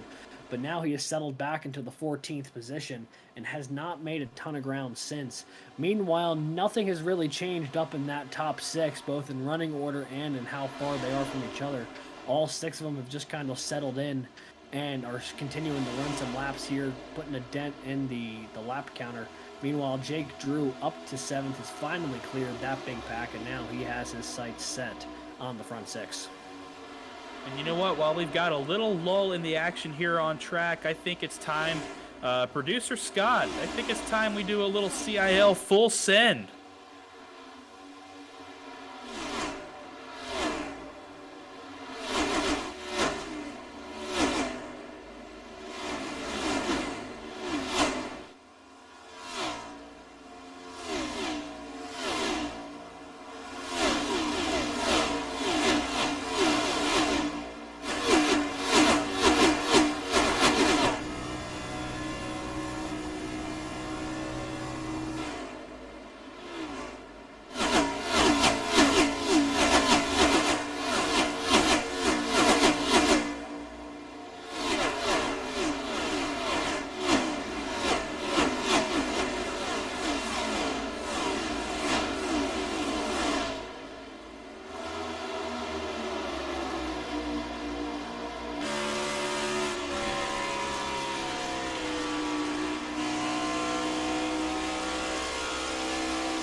Still some great side-by-side action on track all through the field. Looks like our top competitors are still staying single file, but some great battles on track. You can see always great to do a CIL full send. These cars just sound so good. One of my favorite sounds in all of motorsports, these NA V8s.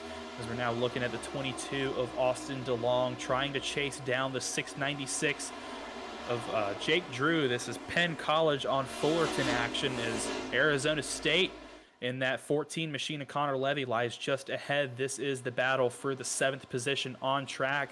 Connor Levy, of course, a playoff driver battling with 2 non-playoff drivers. But if you look at the left side of your screen down your ticker tower, you can see the top 5 locked out by those gold numbers. Those are playoff drivers. Those are your guys out on track who are trying to secure that win to make their way into the championship 4 at Homestead, Miami. If one of those drivers wins tonight, then they're into the show at Homestead. But some of these other drivers you can see in the blue and red names. If you're blue, you're a student. If you're red, you're an alumni. Still lots to compete for your own championships. There's a student champion and an alumni champion. Is a big one right there. As the 6 of Rhett Crane made contact with Stacker's in the wall. And, that's Muhammad Ali. Those paint schemes, now that they've changed up, look very similar. Yeah. Muhammad Ali still trying to get off the wall, though. Trying to get out of the way. He's got damage on that right front wheel. He's going to have to bring it down pit road and get it fixed here, I think, because he is way off the pace. That's a tough break, too. He had done such a good job to gain a number of positions throughout the early going of this race and was just kind of holding steady outside that top 10. But everything got squirrely a couple laps ago coming off of 4, and now he's going to have to probably bring that thing down pit road. And since it's under green, he will probably lose at least 1, maybe 2 laps. Hey, he should lose about 2 laps, I think, if he comes down pit road in a green flag cycle. But look at this lead out front that Tim Robb has gotten. 2.5 seconds.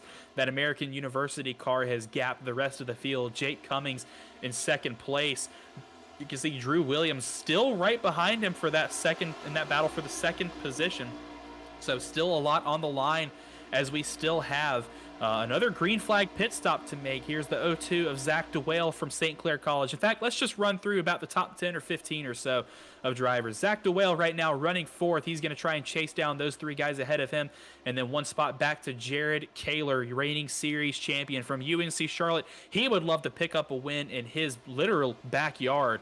That UNC Charlotte driver running 5th for the time being. And he's got his teammate Clint Halterman, the first non-playoff eligible driver inside the top 10. He's a playoff guy. He is a playoff guy. Sorry, that the ticker tower was wrong. Yeah, SDK's having a giraffe tonight. I don't know what to say.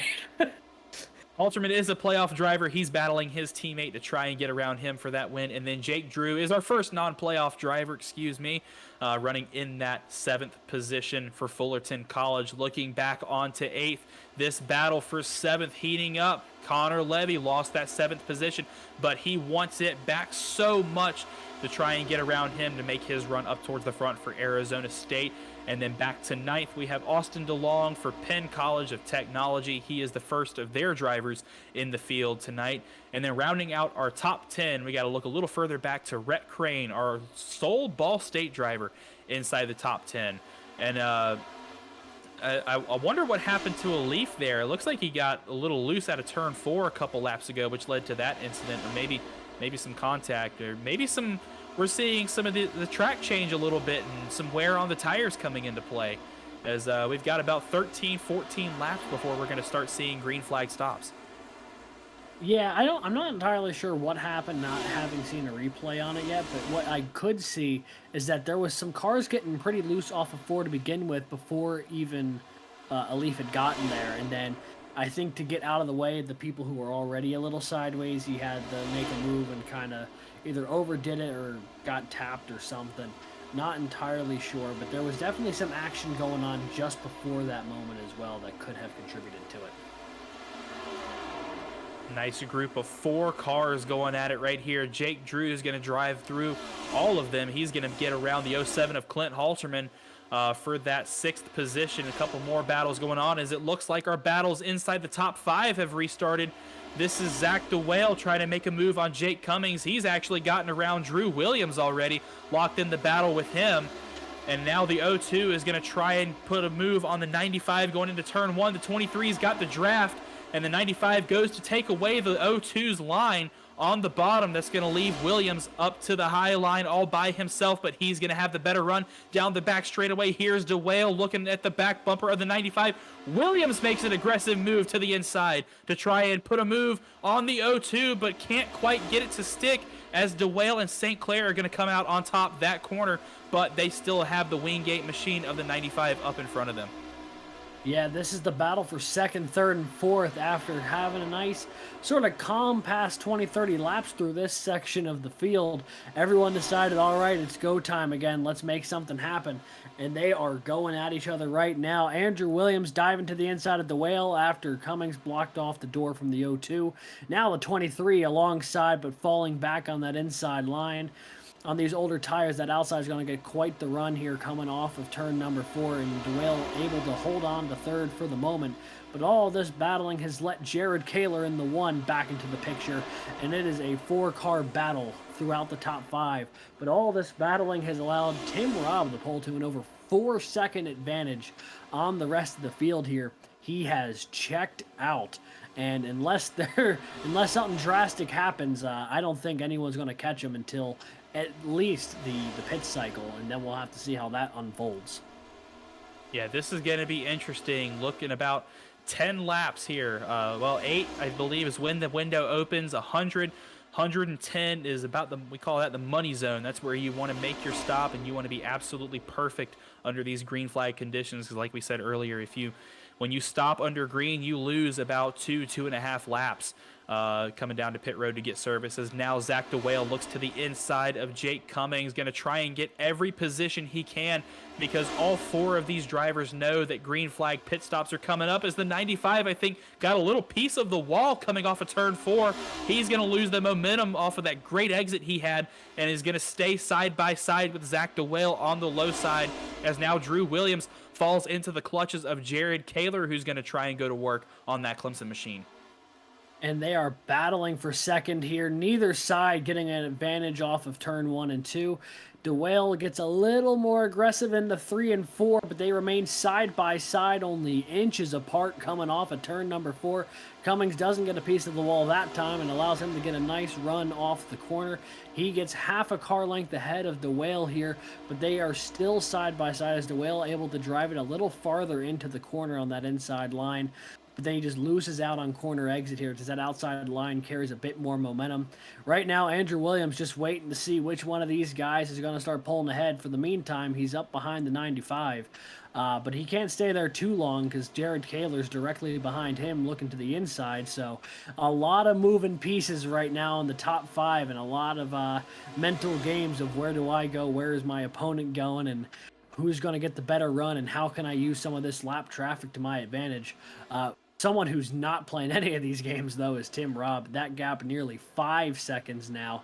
There is not another car in his zip code, either forward or backwards, and he is having the easiest drive of his CIL career so far, I'd have to imagine, as Clint Halterman comes down pit road, and I do believe, potentially, the green flag pit cycle has begun. And here we go. Clint Halterman in the 07 going to try the undercut. He's the first of our lead lap drivers to come down pit road this cycle.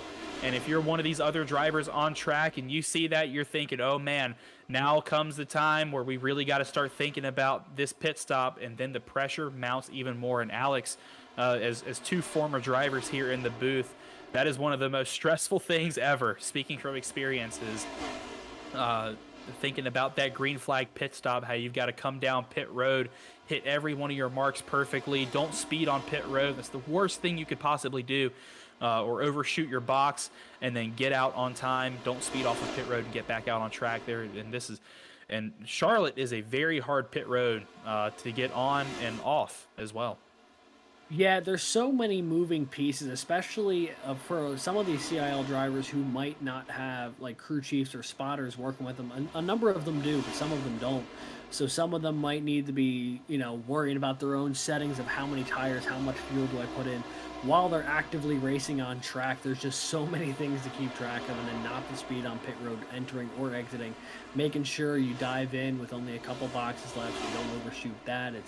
There's so many parts to a green flag pit stop, and especially now with just over 35 laps to go. I mean, this very well could be the final round of pit stops, so it is absolutely critical that you nail it this time whenever you come down pit road.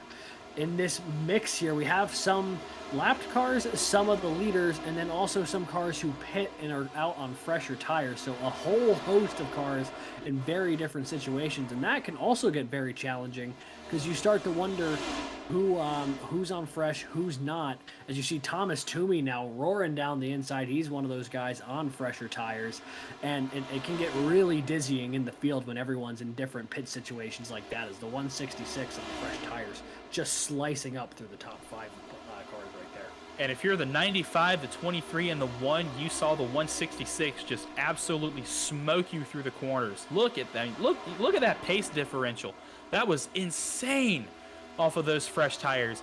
And if you're Clint Halterman, this undercut, even though you're a lap down right now, you know everybody else has got to come down pit road, but you are so much faster a lap than they are. We're going to look at some numbers here as some more drivers put down laps. You can see there, Clint Halterman, an entire second faster than our leader Tim Robb, who I would venture to say is the fastest car inside the top 10, top 15 right now as he's dusting the field. As there you see some more cars. I believe that was the 14 of Connor Levy. Excuse me, that was Garrett Vighton coming down pit road, the 31 of Matt Burton as well. So we're going to keep an eye on our top 10 drivers to see when they decide to make the trip down pit road. We have crossed that lap 100 threshold, so pit road is about to become very, very active for a lot of these drivers as they're going to start thinking about, I need to come down pit road. When do I do it? If you're obviously, if you're Tim Robb, it's completely up to you. You don't want to get caught lacking per se if every driver behind you comes down pit road and you don't, because they're going to be significantly faster than you are. But also if you're in this pack of DeWale, Williams, Cummings, and Kaler, there's a strategy game as well of, A, I've got to get to the bottom so I can come down pit road. And B, if I do come down pit road, I got to make sure that these guys don't come with me because I want to be able to outpace them when I come back out on track. Yeah, so many mind games happening in the driver's seat of these guys 2 through 5 right now. And the caution's out. Oh, a huge break for the top 5 cars and anyone who hadn't pit yet. Anthony Brown sideways on the front stretch. Everyone seems to be getting around him just fine, but that is a huge bit of circumstance there for all the guys who hadn't come down pit road yet, or sorry, guys and girls. Everyone who hasn't come down pit road yet, that is a huge opportunity. Yeah, this was an opportunity gifted on a silver platter for everybody who hasn't come down pit road yet. So we should see everybody coming down to get 4 fresh rubbers and a little splash of gas to make it to the end. But this is the money stop. This is it for the race. This is your final stop. You have to be absolutely perfect getting into your box. No mistakes. Don't undershoot or overshoot your pit stall, and make sure over everything else, do not speed on pit road. And just make sure that you hit all your marks and get on and get off as fast as possible and see how many spots you can make up. Yeah, and that's just such an important part of it. We've seen late speeding penalties absolutely kill drivers' opportunities of potentially getting a race win. One of the most notable ones I can think of was, I think at Kansas, Robbie Vrabel was up there, but then sped late on pit road. Is Andrew Williams staying out? Oh, that producer Scott saying Andrew Williams may have overshot pit lane, not realizing it was open. And if that's the case, that could be catastrophic for the driver of the 23. Yeah, rookie mistake out of a very seasoned driver right there. The 23 has done really well the past couple of seasons, but just an unfortunate mistake by the Clemson driver. Again, I guess he just didn't realize that pit road was open since they hadn't caught up to the pace car. But that is the way that things roll out in iRacing. Pit road is open for lead lap cars the lap after the caution comes out. So Williams going to have to come down pit road and get his service with the rest of, I guess, the lap down cars and beyond. And he will lose a lot of positions for that mistake. Yeah, no doubt about that. And for a guy who was running in the top 5, that's certainly a rough break, to say the least. But for all the leaders who came down pit road, producer Scott, do we know who won the battle off of pit road? I'm going to take a look at our timing loops as they come across this time. There you see Williams making his way down pit road. Tim Robb did win the race off of pit road. He will retain the lead. There you see, I think, DeWale second. Austin DeLong got up there, too. I see that. Really? I see a Penn College car. Oh, that is right. Austin DeLong. So Austin DeLong came in and got service before the flag, so he is currently being scored a lap down. He got the short end of the stick there. I see the 42 of Viton up there as well. Yeah, we'll see as the timing stripe rolls across here. Looks like Kaler moves up into third. Jake Drew moving into fourth. Connor Levy will sort out the fifth.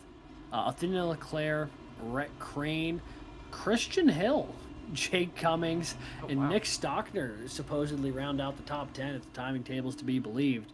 Of which I'm willing to bet, but SDK also has been a little interesting tonight. But if that's the case, a couple of surprising names and faces up there in the back half of the top 10. Nick Stockner, man, there's somebody who's gotten the job almost done on pit strategy for the past few races. He's been riding around kind of towards the middle bottom of the pack, and if he gets this move to stick, he's up inside the top 10 for what should be the final restart of the race, as well as Christian Hill. There's a guy that we don't talk about a lot in these races, but he's worked his way inside the top 10 as well off of pit strategy. Noted CIL Cup Series broadcaster Christian Hill, who's made a couple of appearances in the booth this season. I think he helped call the Auto Club race and the Darlington race, so two of the more drastic finishes, dare I say, from this season. But cool to see broadcast partner up there in the top 10 as well. Maybe one of these days we'll have to throw all the casters and the producers into a race and just see what happens. And here's a big development I've just seen in the race chat, that Jared Kaler is having problems with his steering wheel. He's got a drop in force feedback on his wheel. So I guess we can equate that to a power steering issue in real life. So Kaler's going to have his hands full with that car. Not going to have all the feedback that he wants out of it. He's not going to be able to drive really at the top of his game based off of his equipment. So it'll be interesting to see how he gets if he can get the job done here in his own backyard as we come to the restart on lap 108. I believe that would be 25 laps to go. Sounds about right. Just give or take a couple. I'm bad at math. You're asking the wrong person as well, my man. So yeah, that's why I'm going to seminary. I suck at math. Thank you, producer Scott. I tell you what, big shout out to producer Scott, who not only feeds us a lot of the information necessary for these broadcasts, but also the quickest of wits, I'd say, of the three of us up here in the booth. Oh, 100%. Well, the field is once again stacked up 2 by 2. Late race caution throwing some wrenches in people's strategy, but Tim Robb once again retains the lead. He's going to get in the restart zone, hit the gas. Barney throws the green, and we're back to racing at Charlotte.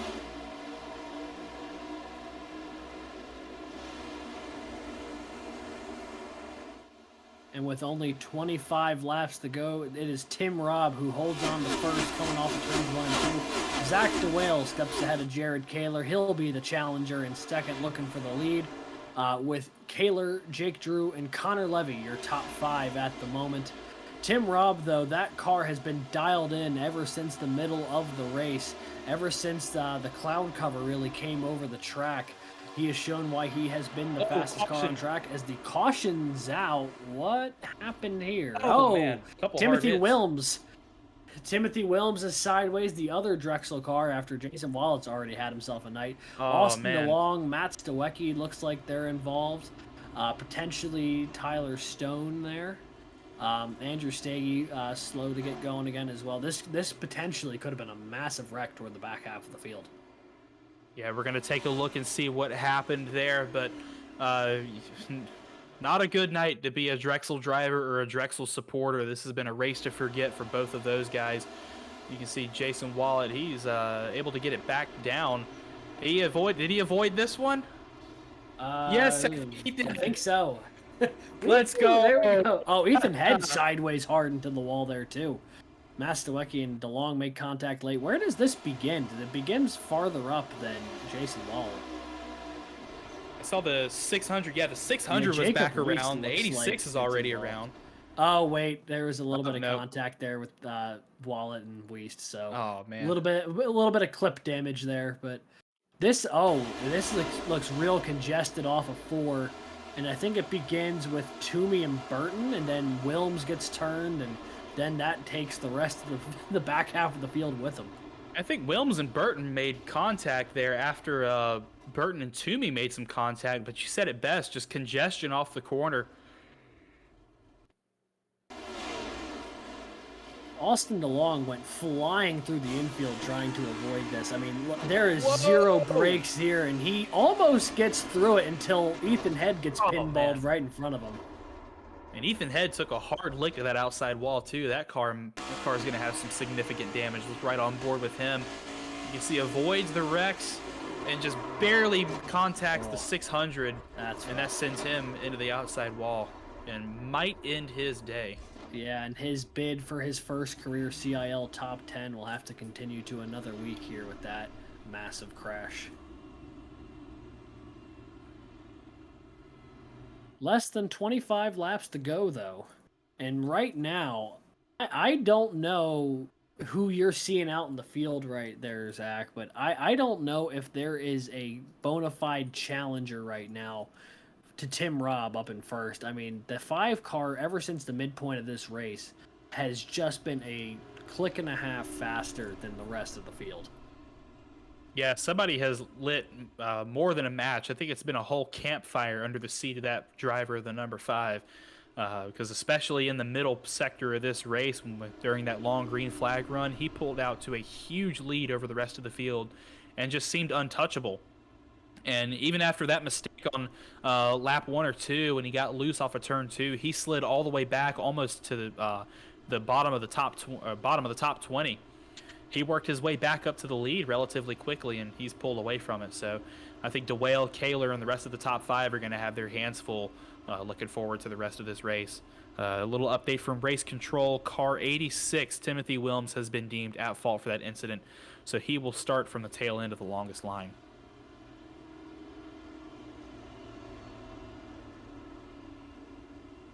And one thing that we are keeping our eye on is the server clock. So when we purchase the server from iRacing, when we rent it for this race, iRacing allocates us a certain amount of time that we can have it for. We're looking at about hour and 40 minutes. Thank you, producer Scott, for our time limit, and we are 13 minutes away from this race being ended on time. We've got 22 laps to go. At this rate, if everything goes green, we should make it on time.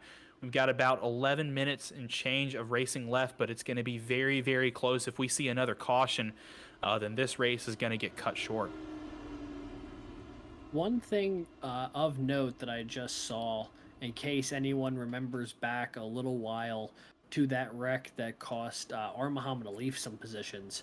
We know how we were speculating a good bit on what the actual cause was there. The 2 cars ahead of him got a little checked up coming off of 4, so he had to back out just a smidgen to try and avoid making contact with the cars ahead as Matthew Burton was making a move to the inside of R. Muhammad Alif, and all that kind of pinballed simultaneously, resulting in a bit of contact that sent the 12 into the outside wall off of 4. So for any of the Ball State folks out there who were wondering what happened to Alif, that is the quick synopsis. Well, we are going to go back to green flag racing this time by. You see the lights on the pace car out front are off, and the drivers are getting some last-minute tire warming up, get those Goodyears up to temp. Quick run through the field. Tim Robb and Zach DeWale make up your front row. Jared Kaler and his buddy Jake Drew are in the second row together. Looking back towards row 3, that's the 42 of Garrett Vighton with the 61 of Athena Leclerc. She's got to pull up just a little bit, I think.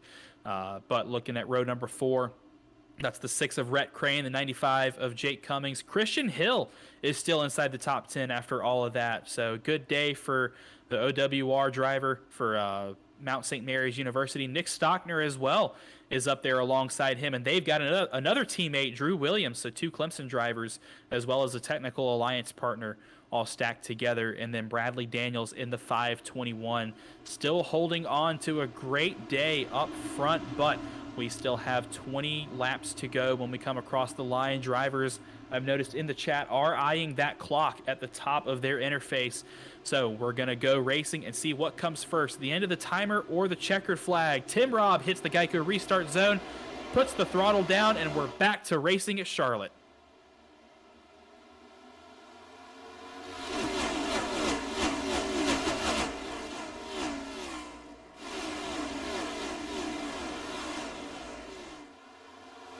Oh, Zach Whale into the wall coming off a 2. I think Brad Daniels may have been as well, a few cars behind.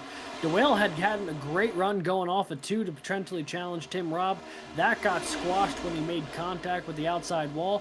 Now it's Jake Drew who assumes P number 2. And in third right now, it's a battle between DeWale and Kaler. Athena Leclerc up the 5th with Cummings and Connor Levy battling behind. Tim Robb, though, continuing just to pull away, already a half-second lead. I mean, that thing is just on rails right now. If anyone's going to have to make a challenge, it could be Jake Drew. He's worked his way up through the middle of the field, finally with some clean air in front of him for the first time all evening. And now potentially with only 19 laps to go, this could be his time as Jake Cummins had to go way low into the grass, keeps it forward. Oh, and the caution's out. Maybe he didn't keep it forward. I might have spoke too soon.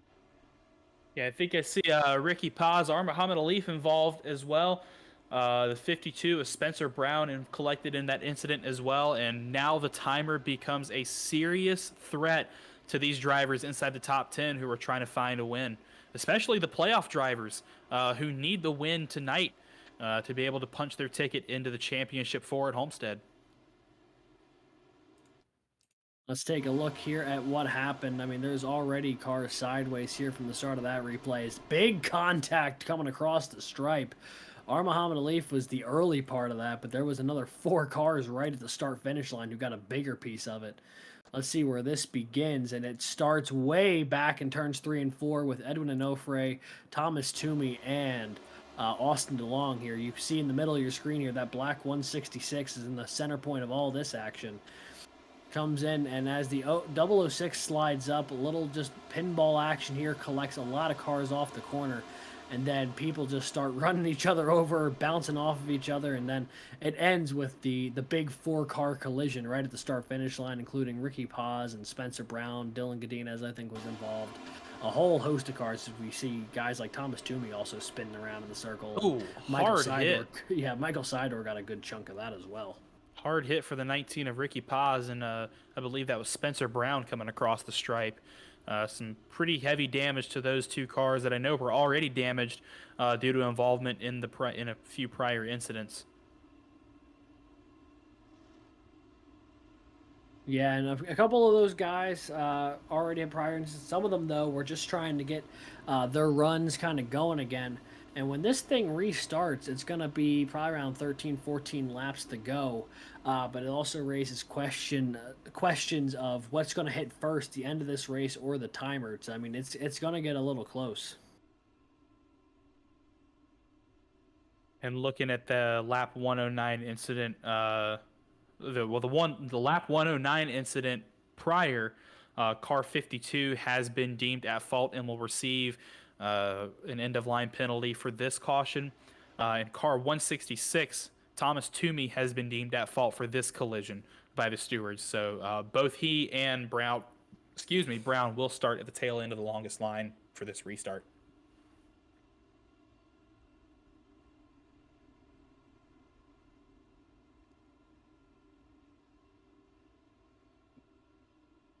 With only so few laps to go, and now a restart for Jake Drew to line up alongside Tim Robb.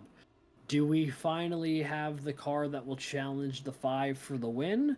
Or does Tim Robb continue this hot stretch of restarts that he's had and continue to hold the lead here in this race? I mean, he has been virtually unchallenged ever since he took the lead at the midway point of this race. Well, if there's anybody in the field who can challenge Robb, it's definitely Jake Drew and Jared Kaler. And even Zach DeWale, looking at that second car, going to line up in row 2. All 4 of these guys are ringers on the 1.5-mile courses. Obviously,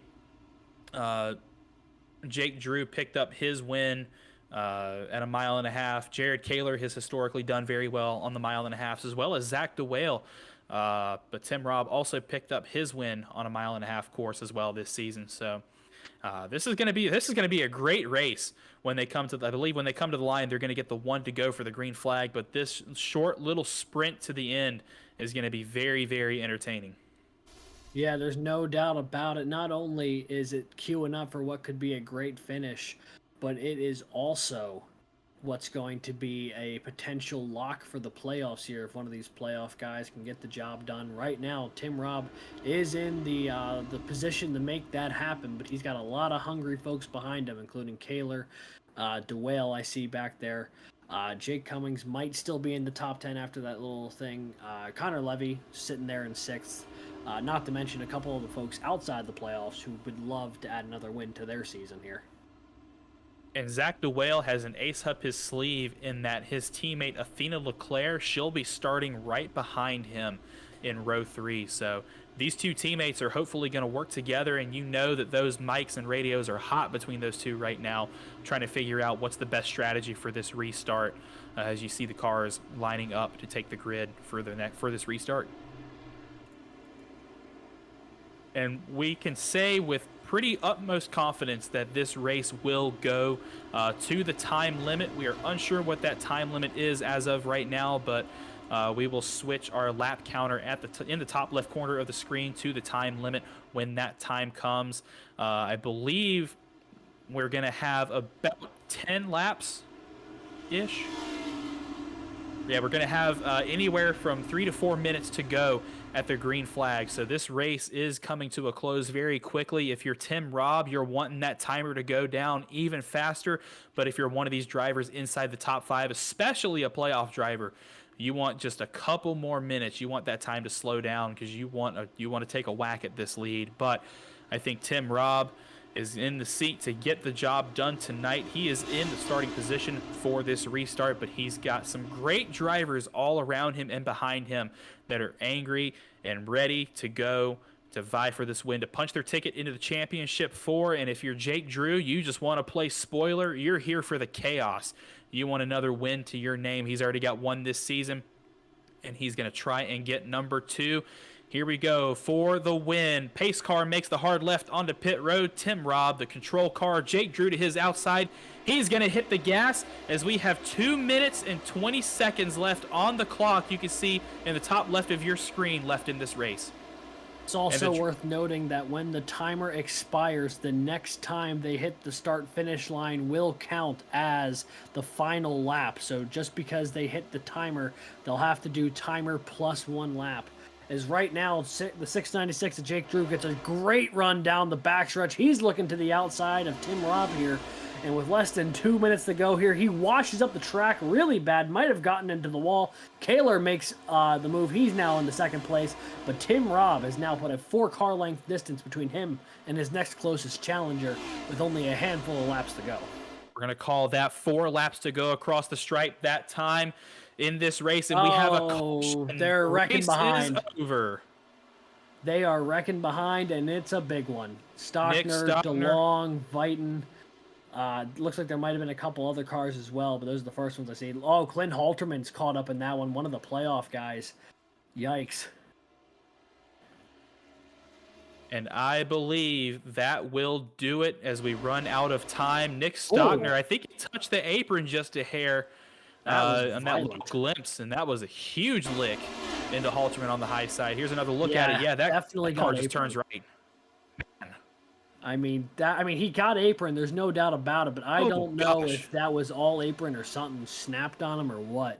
I mean, that was yikes. I mean, that was a rocket ship. That looked like Vrabel and Millerin from earlier in the race that took them both out. I mean, the only word I have for that one was ouch. Ouch. Yeah.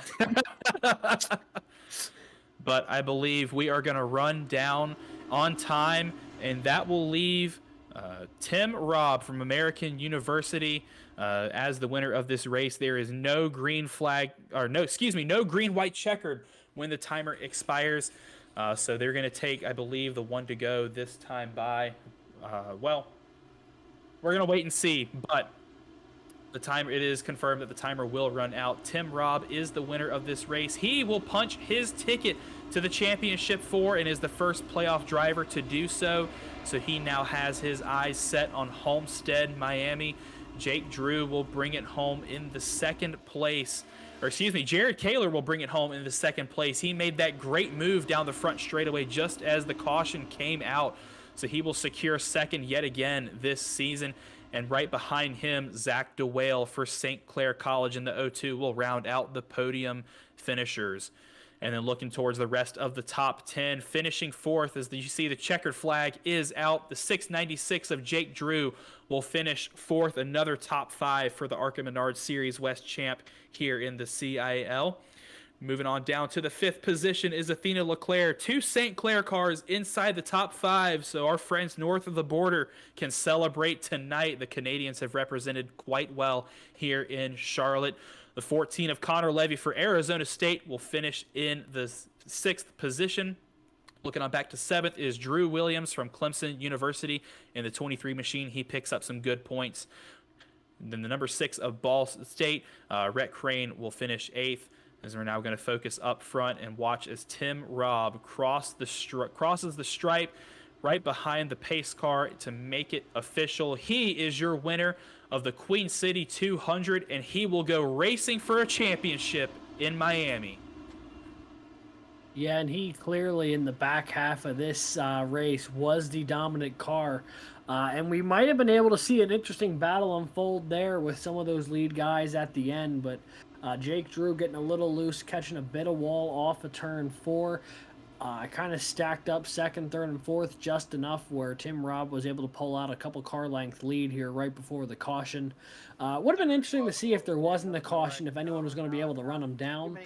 Me personally, I'm a bit skeptical if anyone was going to, because, I mean, he just seemed that fast in the back half of this race, but definitely a well-deserved victory for the driver out of American University, and will lock himself as one of the 4 drivers to compete for the CIL Cup Series Championship at Homestead in 3 weeks' time.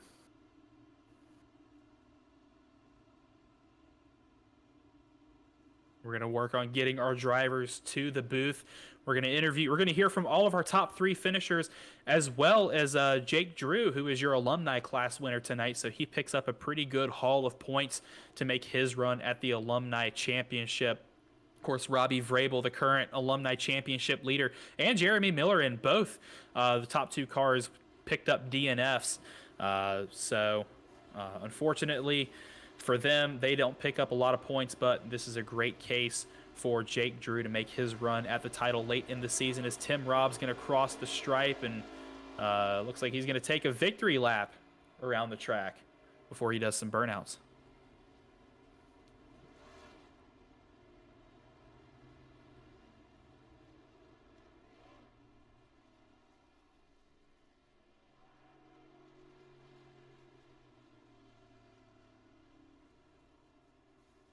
Yeah, so in a moment here, we will start talking to our podium finishers once they get out of the car, as Tim Robb goes to celebrate by dumping it into the outer wall.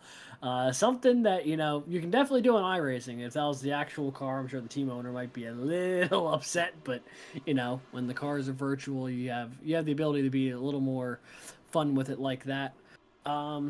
Zach, I do have to ask, though, would you like to start with our podium or with the alumni division winner? Let's go ahead and talk to our podium finisher, our 3rd place finisher this evening, Zach DeWale from St. Clair College, going to join us up in the booth. Zach, we saw the war of attrition out there on track, but you got the job done, brought it home on the podium for St. Clair College, and picked up some big points in your playoff campaign. Congratulations. How does the rest of the playoffs look for you coming from this race? Well, first off, thank you. It's looking better than I was thinking it would coming out of here. I didn't feel very confident about Charlotte. I haven't had great success here in the past. But yeah, you know, I'm happy. I'm happy with the result and happy with the points, but I could have been better on that last I don't know if it was the last restart or the one before it. There's so many of them. I clapped the wall and lost a couple spots. So it could have been a couple spots better maybe, but you know, that's racing.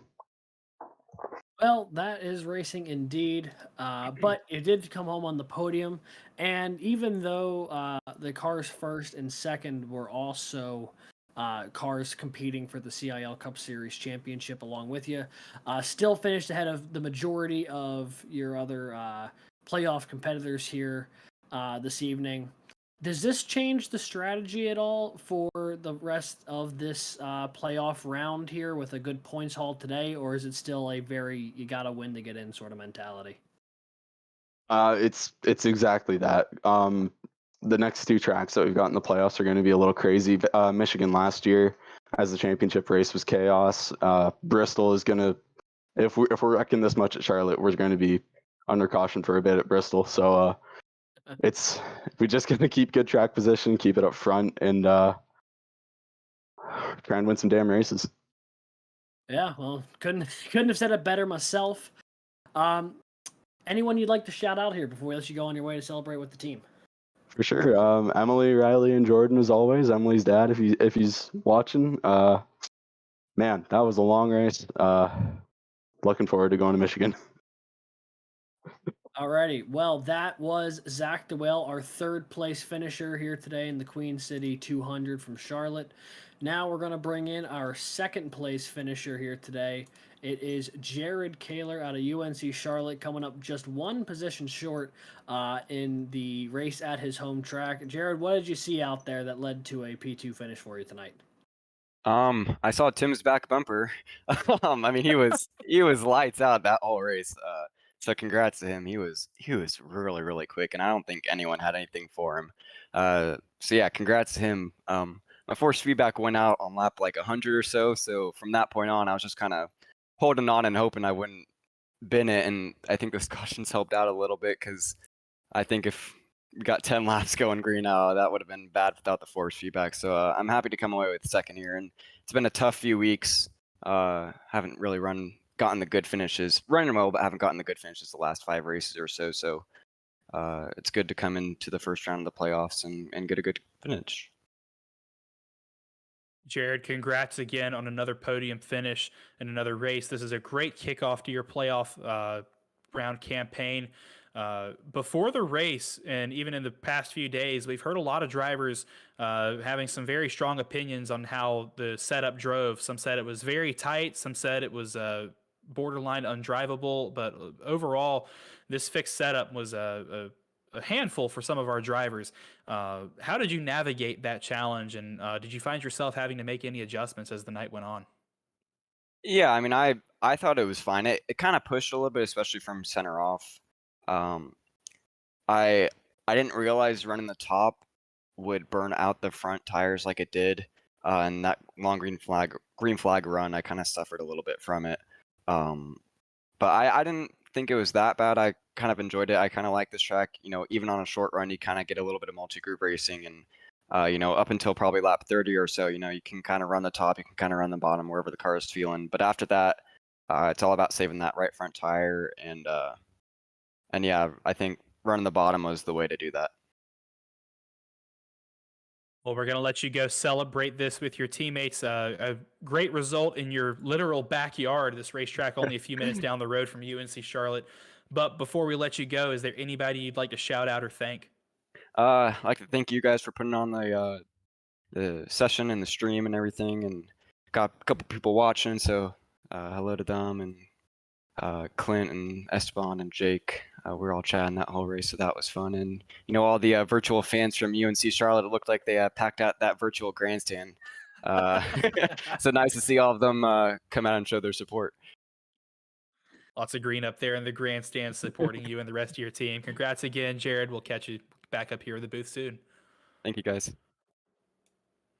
That was Jared Kaler, your runner-up finisher tonight in the Queen City 250. But before we talk to Tim Robb, our winner, we're going to talk to our fourth place finisher, but he is the alumni class winner from tonight's race, Jake Drew from Fullerton College.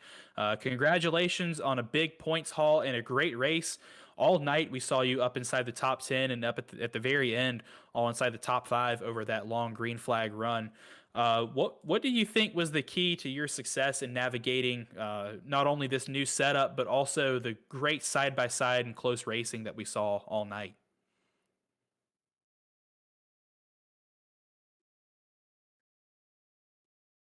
Jake, you got a copy? Uh-oh. It appears we might not. We might not.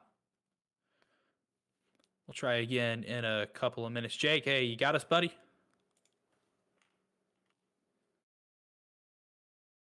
All right, we'll try again in a couple of minutes. Hopefully, it's a issue that can get fixed very quickly. But in the meantime, let's go ahead and talk to Tim Robb from American University in dominant fashion. He burns it down here at Charlotte down the front stretch and takes home the win. Congratulations, Tim. You are the first driver to punch your ticket to the championship 4. You'll be going to Miami to race for a championship. How do you feel? Really excited, relieved that I was able to pull it off on all those restarts at the end. I was stressed when we were running against the clock. I was worried someone's going to get around me and the race would end on like a quick caution with the time limit. But overall, really relieved.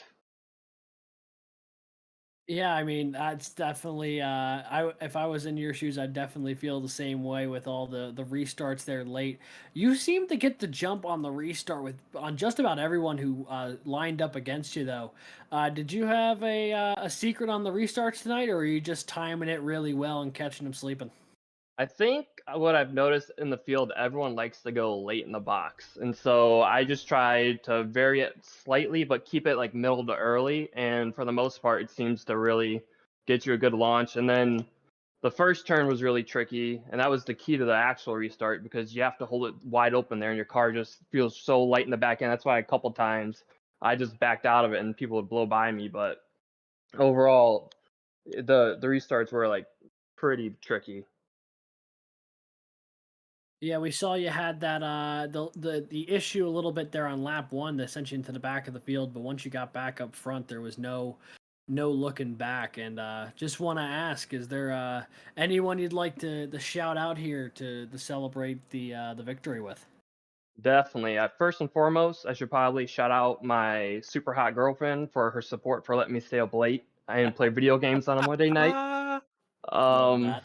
and then obviously thank my school, American University, thank all my friends that watch, and thank my friends at Apollo Motorsports for helping me be a faster, better driver.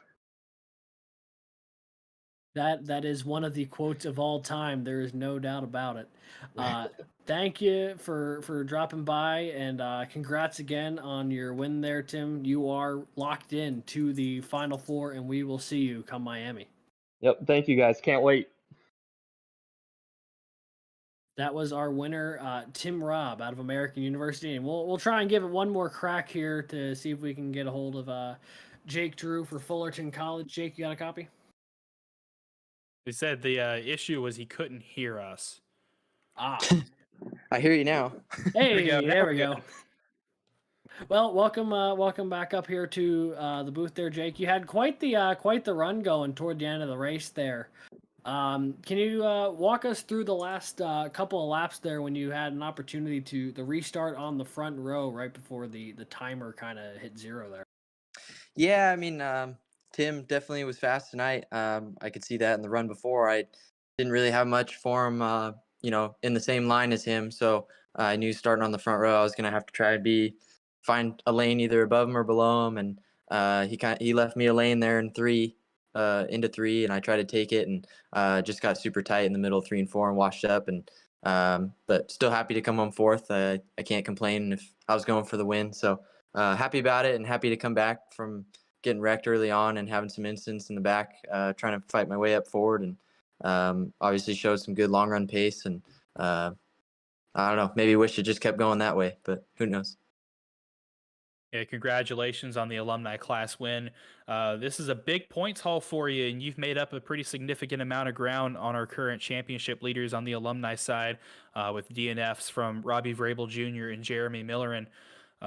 Is this possibly the building of some momentum looking towards the rest of the season? Are you going to try and make a run for the alumni championship here?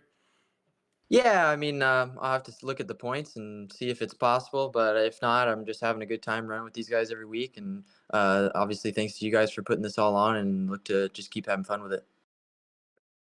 That's always great to hear. We love that you're having fun out there, and we'll hope to see you back soon. But before we let you go, is there anybody you'd like to shout out and thank? Just want to shout out you guys, Buddy Jackson for making the paint, and of course, always having a good time with Jared and Esteban in the Discord. So thanks to all those guys. And congratulations again, Jake. We'll hope to see you back soon. Thanks very much. That was Jake Drew, your alumni class winner from our Queen City 200 tonight. I guess you could call it time shortened or maybe range shortened in IRL terms. But Alex, why don't you take us through the final results? Yeah, you bet. So as we saw, Tim Robb out of American University is the winner here tonight. Jared Kaler for UNC Charlotte and Zach DeWale for St. Clair College was our podium. We also talked to Jake Drew out of Fullerton College, who was the alumni division winner. The first non-playoff student rolls in fifth. That is Athena LeClaire for St. Clair College, giving St. Clair two top 5 finishes here this evening, what is a really good day for them. Connor Levy brings it home 6th for Arizona State. Andrew Williams, another playoff driver, brings it home 7th for Clemson. Both of those guys get good points in their quest for a bid to Miami in a couple of weeks. Rhett Crane finishes 8th for Ball State. Jake Cummings, despite having that little slip up off of 4, ran a really good race tonight. He holds on to a top 10. And Christian Hill for Mount St. Mary's brings out your top 10. A great run for the alumni driver and former broadcaster. Esteban Munoz finishes 11th for FIU. Colin Culpa for Indiana is in 12th. Bradley Daniels for Robert Morris University's 13th. Michael Sidor for the Penn College of Technology brings it home 14th. And Timothy Wilms for Drexel University brings it home in 15th this evening.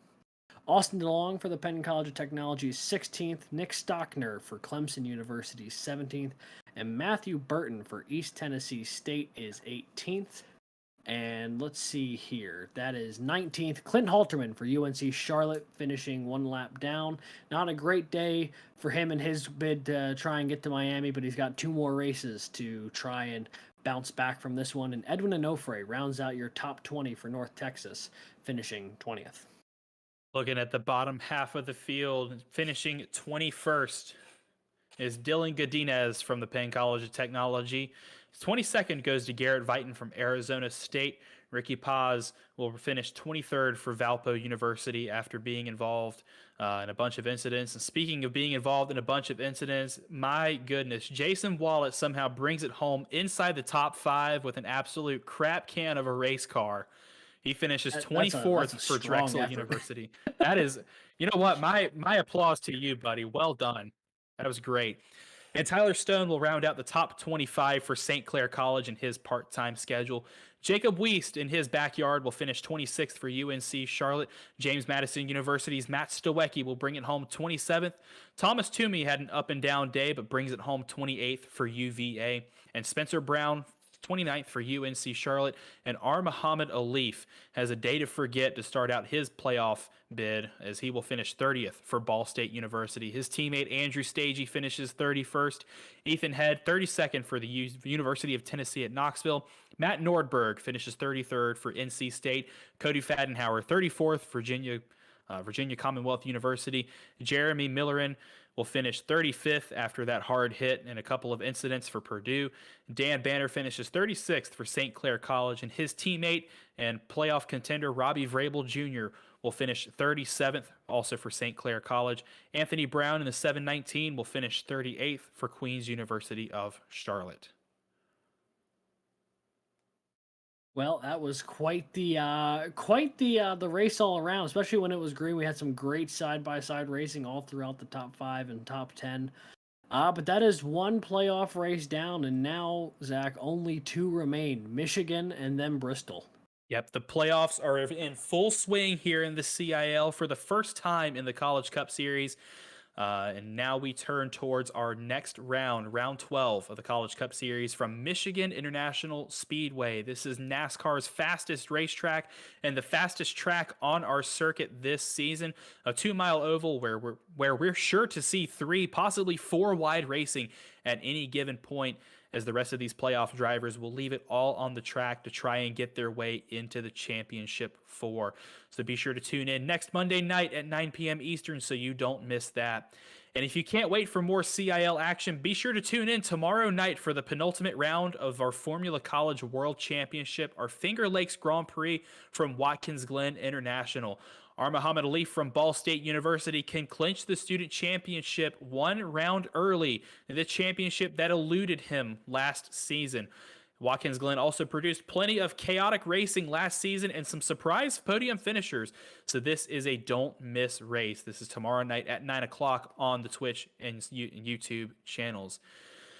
Well, the longest intermediate race of the season is over and almost 250 miles of racing behind us. And Tim Robb prevailed above the rest and amidst the chaos in dominant fashion. He's punched his ticket to Miami and is our first member of the Spring 2023 Championship 4 and can relax pretty much for the next 2 weeks and focus 100% on that final race of the season as he chases a championship in his rookie season. And I believe with that, this will do it for us tonight. So on behalf of the CIL, myself, co-commentator Alex, and producer Scott, we'd like to congratulate all of our podium finishers and our winners, and thank you all for tuning in to tonight's Queen City 250. We hope to see you all very, very soon, and until next time, stay fast.